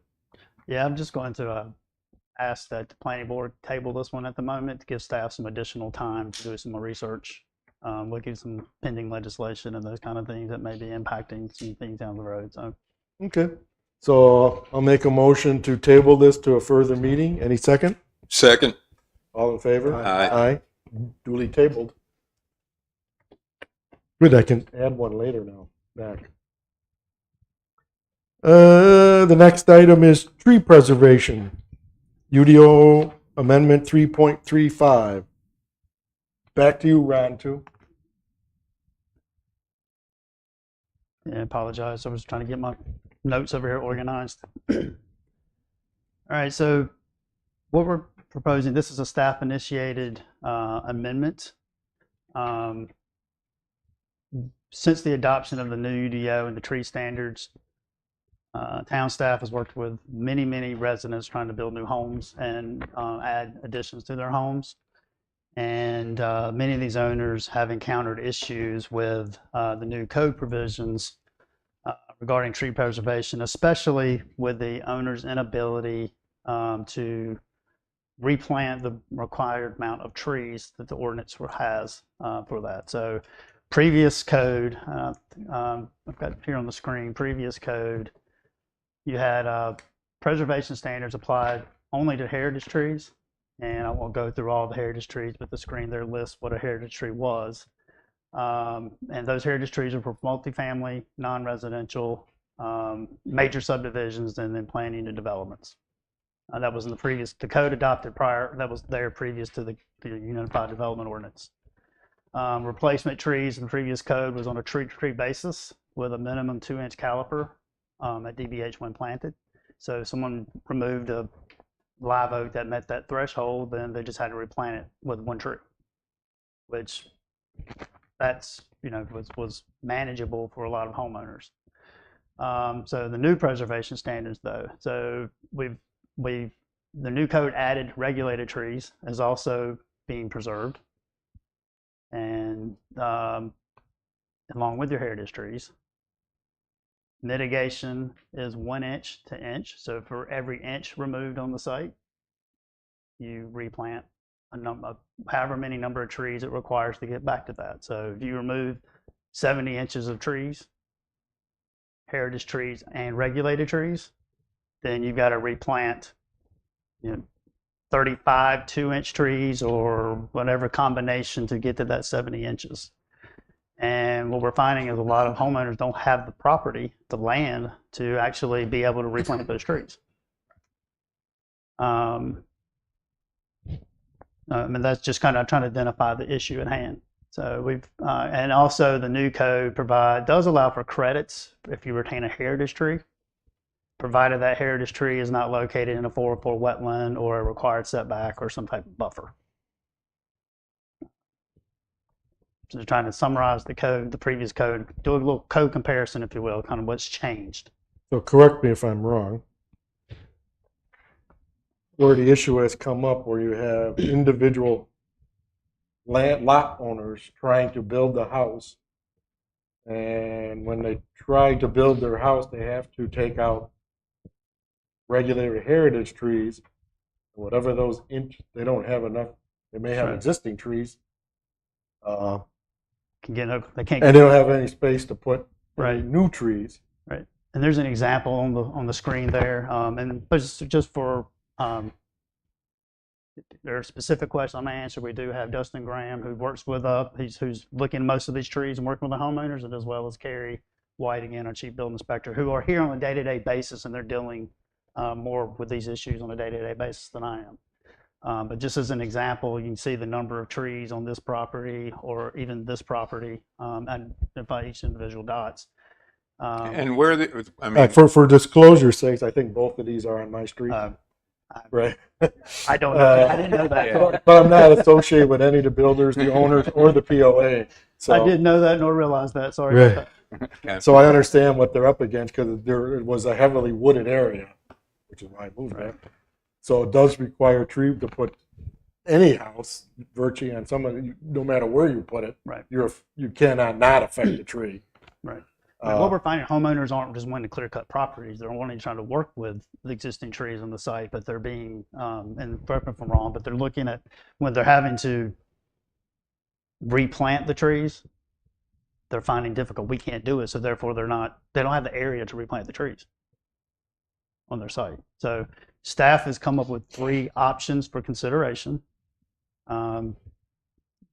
One is going to be exempt properties that are zoned for 1 and single 2-family dwellings from tree mitigation requirements. Second one would be to exempt regulated heritage trees removed for essential site improvements, and I'll talk in a minute or two about what that would be from mitigation requirements. And a third option would be to allow regulated trees in addition to the already existing heritage trees to be counted towards credits. So I'm giving you 3 options to kind of kick around and talk about, and maybe there's others that you can think about as we're having the conversation. Yeah, what I'm concerned with is making sure we're not drastically releasing our standards on subdivisions. Sure. A major subdivision that is going through the process, or we'll pick on Angel Trace. You guys just approved that one a couple months ago. They have their CZ zoning ordinance requirements they have to be, but they're also a major subdivision. They have to comply with the tree standards as approved, as current code, and then as approved part of the CZ. So they would not exempt a major subdivision developer coming in to do the mass grading for a subdivision would not exempt them from having to comply with the rules and regulations. So I guess the trick is, how do we make sure the language strictly reflects that right barrier? And then whatever solution we approve for the homeowner, to me, seems kind of like separate, Right. How do we make the language so somebody can't? Staff's intent is just for that homeowner.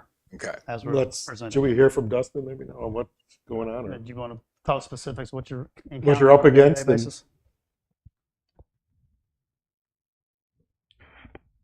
So when the homeowner does a survey, they give us a tree survey, and they list the types of trees they are. They gives dimensions.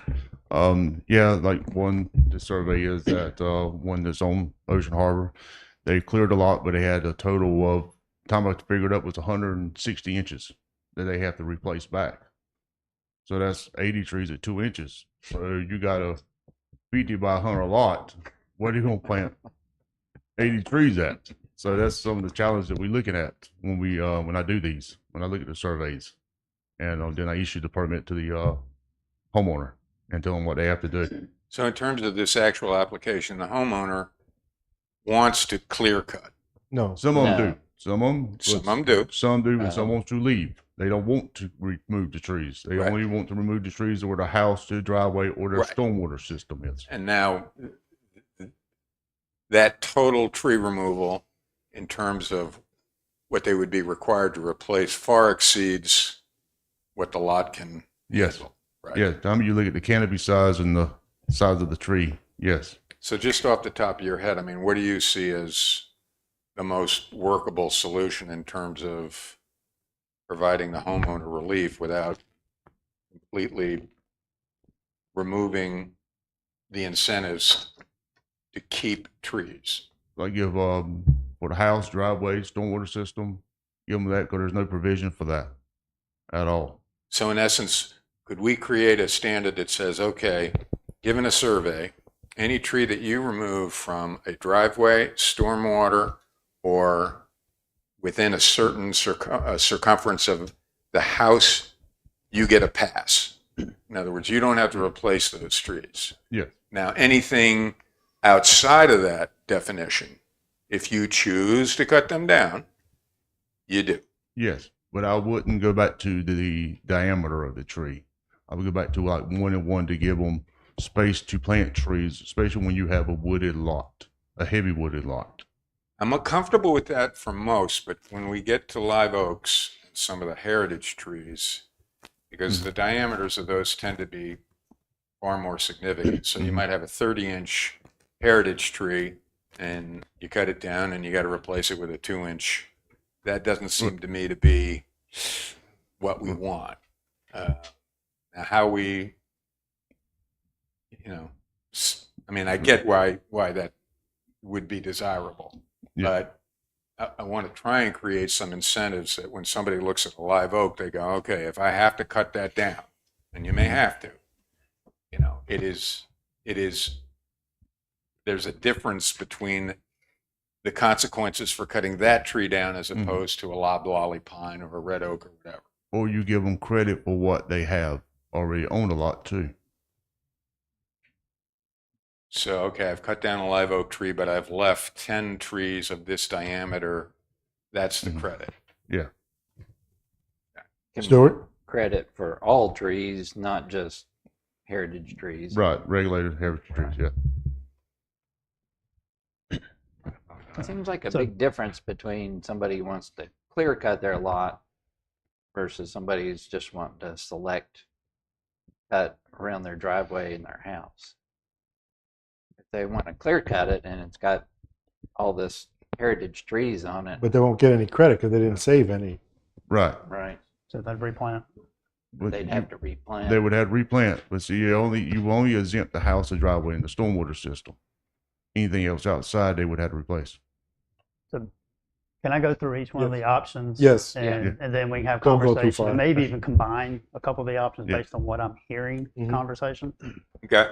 So the first option, I'm putting on the screen there, would be to basically regulating heritage trees removed except when removing for the construction of a single family, 2-family residence on lots less than 1 acre in size shall be replaced on a 1-for-1 basis with approved tree, et cetera. So that one would basically exempt a single family home on a lot 1 acre in size from meeting the requirements.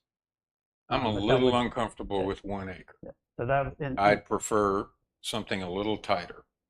Because you clear cut 1 acre, that's a pretty significant clear Sure, cut. that's something that could be a starting point. So we just want to throw something out there. Okay. And to remember too that this is not a single family major subdivision. Yeah. That's going through a process, and they want to come. They're going to have to comply with the rules. This is just an existing platted lot, basically. So a single family homeowner or a single family lot owner would have to abide by these rules. Correct. Okay. So then the second option would be trees removed for essential site improvements, which Dustin just talked about. Wouldn't be counted towards, or wouldn't have to require those in essential site. And I pulled this right out of your ordinance, another part of your ordinance. Essential example of essential site improvement would be you have to build a house, you have to put a driveway in, you have to put any stormwater features. So any trees removed within that area that are regulated or heritage would not have to be mitigated. Right. That is a second option. But, and then the opposite then is true then. Anything that's not on the essential site improvement will have to be mitigated. Yes. Any regulated tree or heritage tree that's outside of essential site improvement that are removed But you could would run have into to. the same size problem here. You could. I mean, because Yeah. I'll tell you You could. from personal experience, a 36-inch oak in the center of your family room has to disappear. And the rest of the lot's already wooded. Right. Yeah, that's. And we're not removed. There's no way to put Additional. 18 other live oaks in. I guess you could have, and let the little saplings disappear, die out. So it doesn't seem so you still could be in the math problem. Could potentially, but you certainly Unless we maybe put the size in here too. Okay, keep going. No, but you are in this example though. You would at least be netting out those in the driveway, the house. You're reducing the chance of the problem. Yes, but it's still possible. Right. Go ahead and made it go And then away. the third option would be to allow a regulated tree also to have be granted mitigation credit along with a heritage tree when it's not located in a required, in 4-foot wetland required setback or any required buffer yard. So it could be any or all or a combination of these options. Or modification. I guess what I don't want to have happen is this to be applied to. I guess I want to make sure that if someone comes with a subdivision and they show all the houses, they're going to say, where I got, it doesn't count, that tree. Right. If When somebody, you're planning a subdivision, I expect them when you're to coming, move the houses and lots around to save the trees. when someone's coming in for a subdivision approval, major subdivisions, use an example, Angel Trace again, they would have to comply with the tree standards, tree preservation standards. Yeah, but can they come back and say, I hate to pick on Angel Trace only because they're front. We've done 3 sections, okay, and they do have tree plan in their CZ2, plus it's in the code that they adopted. They come back now if we say adopt this change. Well, here's the house that you approved. They showed the little footprint, sort of. Well, that tree there, we don't have to mitigate anymore because you've changed this. I don't want them off the hook. Yeah, because I could see, okay, I just bought a single lot within the Angel Trace development, and now as a single lot owner, I want to clear cut this. No, not even that clear. They're going to say, well, even though the original plan called for those trees to be mitigated because they were in or near the footprint of the proposed structure, Right. you know, that now they're off the hook from doing that one because we've changed. That's what I don't want to have happen. Right. But I do the other side for someone that's owned a lot in a wooded area mostly, not part of any of this CZ or subdivision stuff, and now they bought the lot, who knows, whenever, and now they're planning to build their house, and now they got rules have changed. The rules have changed, and they got no place to stick all these 2-inch trees. So I just want to make sure we don't unhook people that should be hooked, and certainly feel for those people. One option could be to tie it to a lots existing at the time at such and such date, whether it's January 1st of 2025, July 1st of 2024, whatever. That could be inserted into the code as a potential option. And just, oh, by the way, just before I get the state, your previous code too didn't single family homes. You were building single family home, you didn't have to comply with your standards anyway.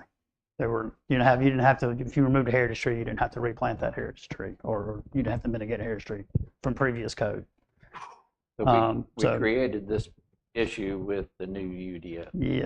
Yes. And staff's feeling the toll on it, just to be honest with you. I mean, it's a lot of, most conversations I have with Dustin is talking about the tree code. Well, that's sort of good. I mean, the point was to try to save trees from an relatively needlessly being taken down just because you want a better view of your neighbor's pool or something. Okay. Right, but unfortunately, the homeowner has a right to build their home and a driveway and a proper stormwater on their lot too. How do we write code that protects trees from needless come down? And Lisa, I've been on this since I've been here, is to try to protect those trees. And when we can't protect them, mitigate them. But also, if you've got a small lot, 3/8 of an acre or so, or half acre, so you can't, especially if it's already wooded, there's no place to stick the trees because there's already a tree there. I guess, I'm not sure, any advice on what language would seem to achieve that goal? Mr. Chair, and you're exactly right. That was our intent, and I think it's hard to remember through all those meetings, but we knew that there's going to be a number of things that we're going to have to come back and address. This being one of them. I think the combination of things. Some local governments will exempt tree removal, for example, within the building envelope outright. You can reduce the lot size that would be triggered. Say if you have a half acre or less, you're exempt. I mean, there's a couple of things. I do think the intent of the planning board was, and correct me if I'm wrong, was to try to preserve canopy where we can. So another carrot there could be granting credit for preserved regulated trees, or any trees, frankly, for that matter. So if you have to remove some, those can be offset with anything that's kept on site. I think generally folks would prefer to see the existing canopy rather than a new 2-inch. So I think that's something that could also be considered. Yeah, I think in general, I think that captures the spirit. The challenge is going to be, how do you get language that creates really distinguishable hard lines so we don't have some unintended consequences by trying to afford the individual homeowner the relief that, is appropriate, but Can we give credit to Heritage right on non-subdivision plating requests? Yes. I mean, you could specify that, lots that are established as of certain date. And Richard, I'll just add, I mean, not just Sunset Beach, but our local governments around the region, they're continuously updating these tree ordinances because there's things that get modified over time. And I would suggest this won't be the last time that this is discussed. yeah, and that's a good thing.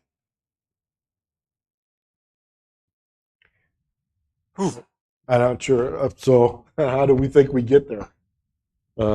Some combination of all of these, or I suggested the 1 acre lot size, and I was thinking of CR1 or whatever we have that's the lot, where you could do it, but I guess I can be had on a half acre number or something.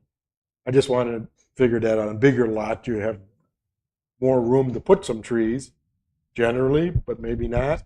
And then, Well, you flip that over, it's also more room to remove trees. right, that's So, right, it's right. kind of a, But again, maybe the better way is to, on already platted lots or platted by X date, that they can get credit for the single family and 2 family, which we call it the same. I mean, a single family or a duplex in Sunset Beach is the same. Be given credit for heritage and regulated trees. Because in the end, that's the best. If the tree is not diseased or damaged or fallen over, it's best to keep a healthy midlife to mature tree than planting a bunch of 2-inch sticks. So I think that's what we want to try to do, is save a healthy midlife or mature tree.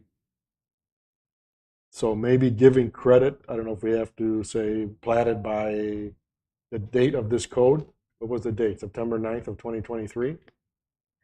Something like that? And it may be that staff needs to bring this back once, That's fine. because there may be instances where someone splits a lot, for example, and so we may need to work out procedurally. I How guess that the would question work. is, It's something that's is not there a part bunch of a of major permit requests subdivision. sitting out there waiting for something? No? Okay. So let me see if I can, we don't, Yeah, and in option 3, you've got the so long as the protected tree is not located within any wetland, setback, or required buffer yard. Now, I understand the wetlands and the buffer yard, but what about the setback? Why not give them credit for the setback? Yeah, I'm fine with giving them credit for it. I mean, yeah. I think the intent of that probably would, I mean, because that was current language, the Mhm, setback for heritage mhm. trees.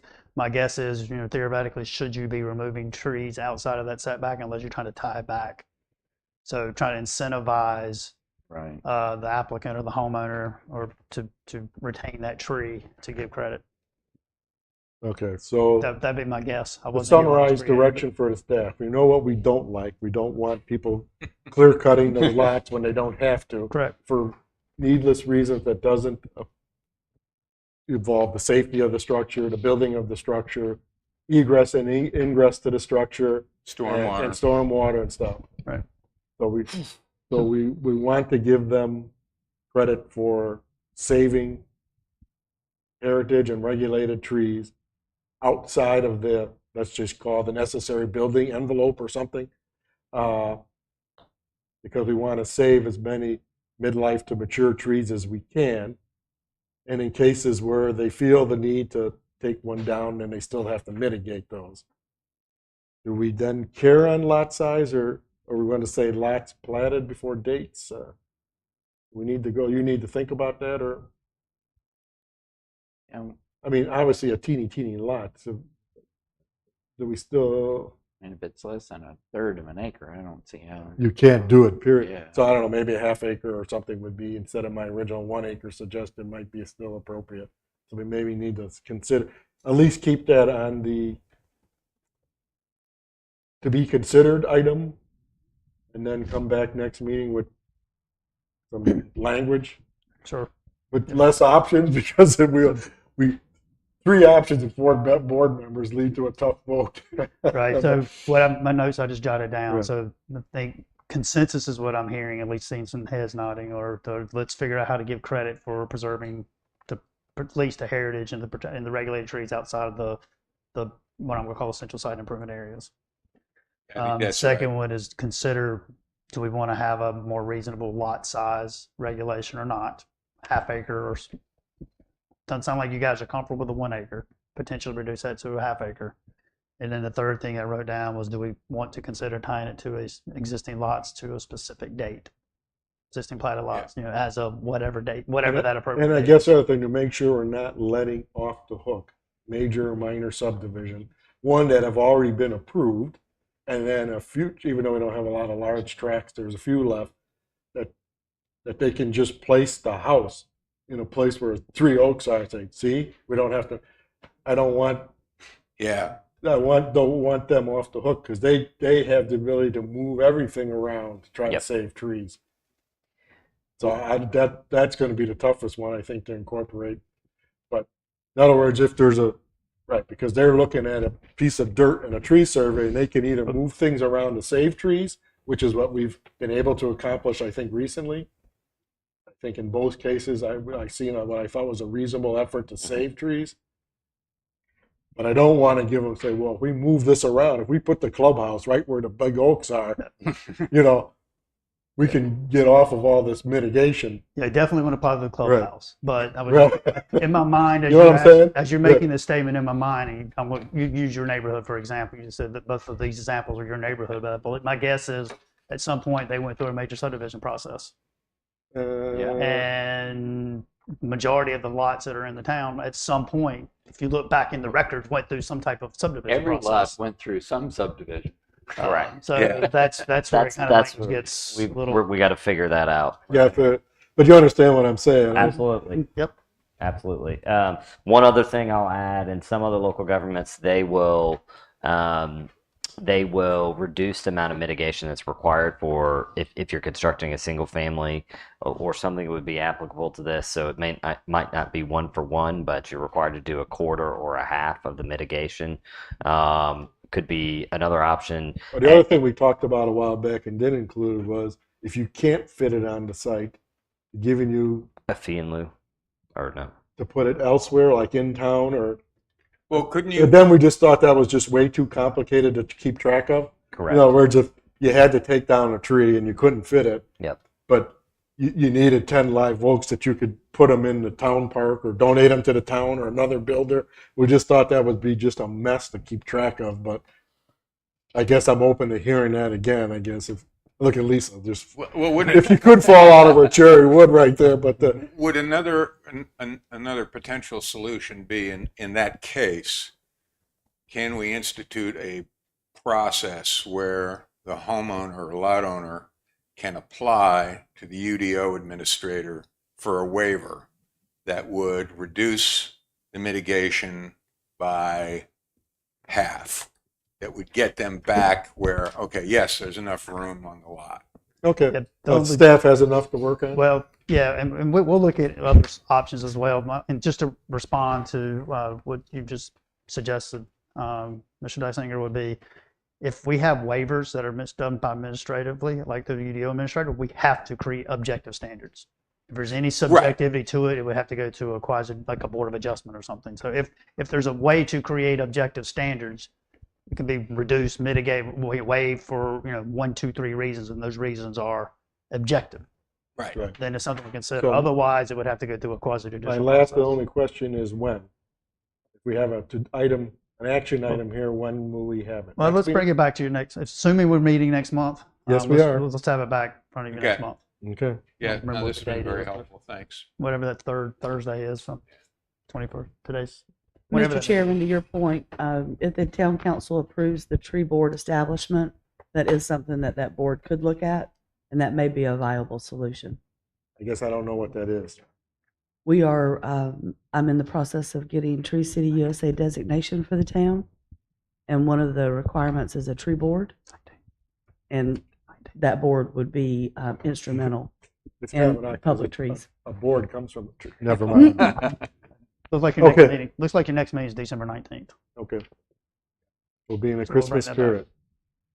The last item on So do here. we need to vote on tabling this? No. I don't think so, do we?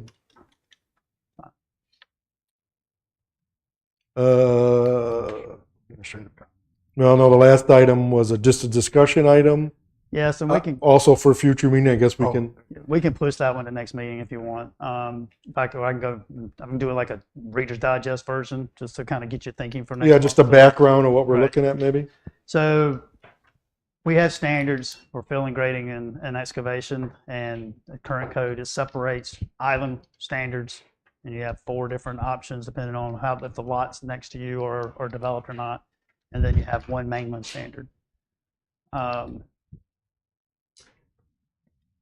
So I'm just going to real quickly fill and grade on the island. You have this is right out of your code. There's 2 of your 4 options, and there's the other 2. So the first one would be if one lot is developed, then you use basically figure out what that grade is, and your grade can't exceed that on your lot. The other one, option 2, there you see on the right hand side is if both lots are developed. And this is for the island. If both lots on the island are developed, you go from your building footprint, you go 10 foot into your neighbor's property, figure out what those 2 grades are and average it. And then your grade of your property cannot exceed the average grade of those 2 properties. Third option is if they're both vacant, then you're using the crown of the road. And then number 4 is if your lot is higher than the existing crown of the road. This is the standard you have to comply with. But on the mainland, we just go to that. What the code says is use that option, that second option on the right hand side there. It's the only one. Is So we the need only option, and we're finding it doesn't always work. It doesn't always. So we need to add additional to that. Either that, or we want to look into it. Maybe Stuart, maybe you can Only on the talk about mainland? that a little bit if you're willing to. Yeah. In fact, you tap into your engineering expertise. What we're finding is some of these, even some of the newer developments that are going on, are converting some of these golf courses, and they're coming for building permits. You've got A hump. a hump. Jim, and a hump. You got a dune one place, and you got a hump somewhere else, and it's the one standard in the mainland isn't necessarily working. So I don't know what the solution is. It could be we just tie it to the grade of the street. It could be we don't have standards on the mainland. It could be submit some type of grading plan showing how you're. So just I'd like to type into your expertise on that if that's okay. Sure. I don't feel ever comfortable with no standards, but No, I understand, but it's probably to the ingress and egress street. And yes, Mr. Chair, if I may, I mean, I can provide some historical perspective. The fill and grade has been worked on in the town since 2012, but the initial intent of putting that provision in place was entirely related to development on the island. It just so happened that there was a particular council member at the time that wanted to add mainland too, and so mainland got tacked in there. I don't know how well it's been regulated over the years on the mainland specifically. That's a whole nother matter, but it seems like it should be relative to the street. That's correct. If option 1 doesn't work to your 2 neighbors, that's correct. Makes sense. Then the next thing to look at is your road that you enter and exit from. Right, and tying it, capping it 1 or 2 feet above the road. Right, period. so it drains down to where we were earlier on. Using the curb and gutter system to drain water off. So we think we'll have that next meeting too? It's close to the board. Let Stuart and I get together in the next couple of weeks, and we'll see what we can, maybe some solutions, at least some other information we can provide you to chew on. So maybe we can give you some code language to chew on. Okay. Not necessarily maybe to make a recommendation on what at least to consider. Good. Okay. The next item on our list is just administrative issues, so I don't have. I'll go right to Richard first of all. Lisa's still here. An update on the ETJ members. The only thing I know is I think the letter went out because I looked at it, and then I believe we got an application because I just received a copy of an email. Can you tell us any further progress on that, or? Yes, sir. 242 letters went to the ETJ representatives in our area, and we have received one possibility from that. Those, we will be interviewing in December for a possible appointment in January. Good. So, Fantastic. so at least we got not a great fishing day, but something. And I don't know the person. He seemed like you're familiar with him, but anyway, it'd be up to the council to interview him, and then does the county have to interview this person, or? Town council would make recommendation to the county for their appointment. But they can choose whether the interviewer plus. Okay, so hopefully, Just to clarify for the audience, the planning board is required to have a member on the planning board who resides in the extended territorial jurisdiction. And in February, Sybil, who had served as that representative for many years, resigned, and we are been struggling, and Lisa has been working hard to find a substitute so we can be a fully staffed planning board that is in compliance with North Carolina state law. okay. And that law applies to the Board of Adjustment as well. Yep. So The next thing I noticed, Ron, too, is based on the minutes we just approved, we were supposed to look at the block length definition, which has that been I've deleted for a reason, or is it going to be pushed off to January? We think? I've just for priority purposes, and these the slew of other amendments we put in front of you, we just didn't get an opportunity to Right. get to So that. can we say that might be for January? Probably more January, and the same thing for the model home as well. I know there was some discussion at your September meeting about the model Right. homes as well. So- But, in conversation, I just didn't feel like that was a major priority compared to these other items. Just to that were make sure you going know, I do read the minutes and stuff. on. before Thank the- you. Thank you. Okay, so well, I mean, I'm fine getting that to January because it was, the more we looked at it, the more complicated it got on what a block is. Yeah. But let's push that to January. And then the other thing, which no, Lisa be happy with, the actual UDO itself. The last I looked, which I think was Monday, online, it's only updated to 3/4 of 2024. And then paper, never. I guess I could be told I'm never to use, never to, I'm responsible for my own paper. We used to get the updated pages after the online edition was updated. So I guess my question is do we have an action item plan here for one, updating the online edition, which I guess seems to me a little easier. And then do we intend to still get new pages at some point? Yes and yes.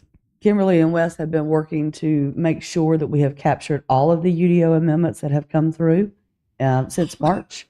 And I think we are pretty much ready to upload those. I mean, that, And to then me, we the can online print. one is critical because anybody comes into town with a request, how do they know what the current code is? Correct. I mean, I imagine you guys tell them that there's been a change, but it seems like, so what do we think? We'll have that by the first of the year online, or? Should be. Yes. Yeah, by the first of the year for sure. Well, I heard December 1st. Mm-hmm. Didn't I? So let's compromise December 15th. Yeah, we'll have, so We'll get it there before the just end of as the year. fast as we can. Right. And then are the intent to still give us pages, or Mhm. are you, okay.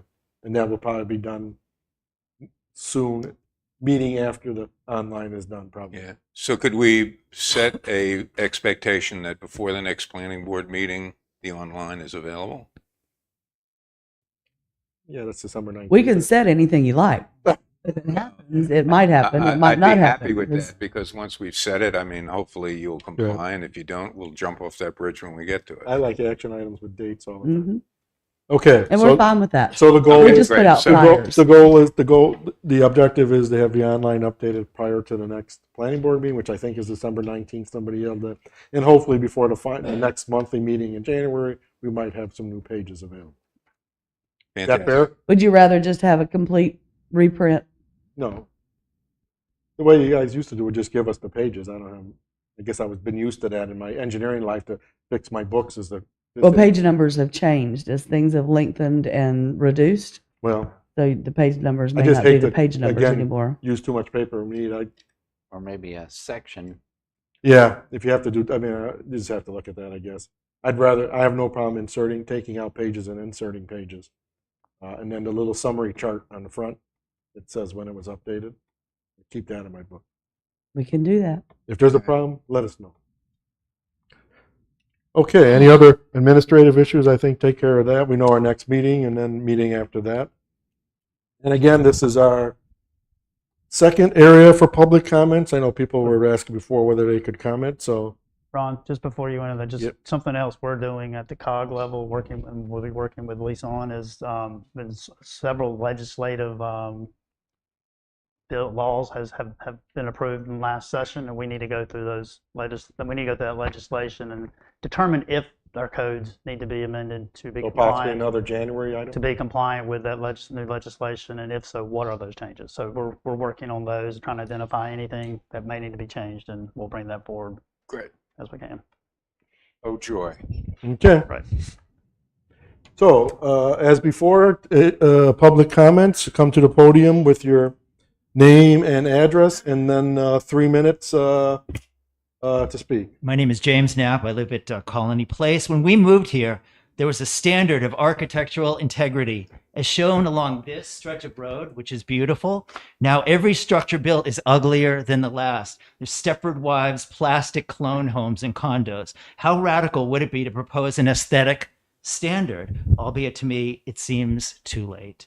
Also, just as an aside, the litter on the roads is completely unacceptable. And I came in and I volunteered and asked for a grippy tool and some bags. And the officer said, oh, that's only allowed for convicts. So you have to get arrested to volunteer. Now I'll go out with my girlfriend and we'll pick up the trash, but maybe we could get a little help from the government, you know. Thanks. Just pretend you care. Next, please.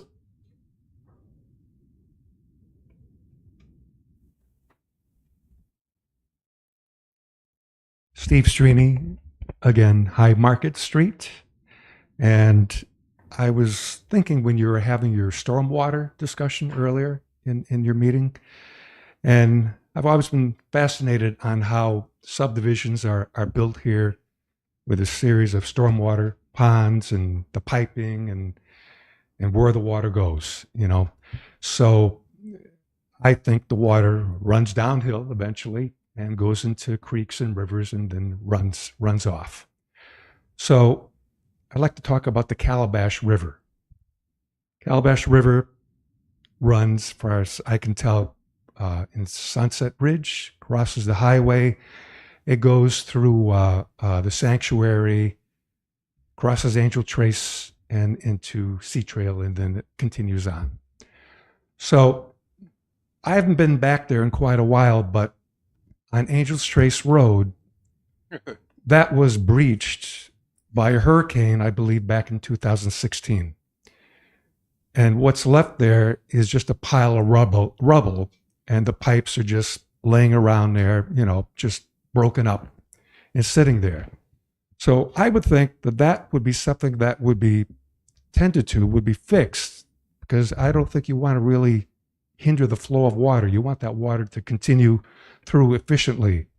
And I would think that piping system would be attended to by now after 8 or 9 years or so. Item number 2, back to the hotel. The property was marketed for many years, parcel 2420036, which is 6.62 acres. That was marketed for years as a hotel, approved hotel site. And that parcel is located near Food Lion and by the row of shops there and near ABC. So I think where this is proposed to go is a very, not a great spot, a terrible spot, to be honest, for the people that live on High Market Street, for the poor people that just moved into Privateer Loop, and the people who just paid $600,000 for houses in the sanctuary. This lot 2420036 to 6.62 acres brings it closer to the buildings, to the package store, to Food Lion. I think that's a far superior place in regards to the residents that are already situated and living here in those areas. And I don't understand why they want to subdivide the lot that we finally had revealed to us exactly which one it is, why they want to cut that in half and snug the rear of the building up to, as I said, the Dock Street brick buildings, privateer loop. I mean, that's going to be Time, please. Could you quickly wrap up, please? Okay, all right. Anyway, it's close to those buildings, and if they could be moved back to the other parcels, if they could do that, that would be great. I think people would appreciate it. Thanks a lot, gentlemen. Thanks, Steve. Next, please.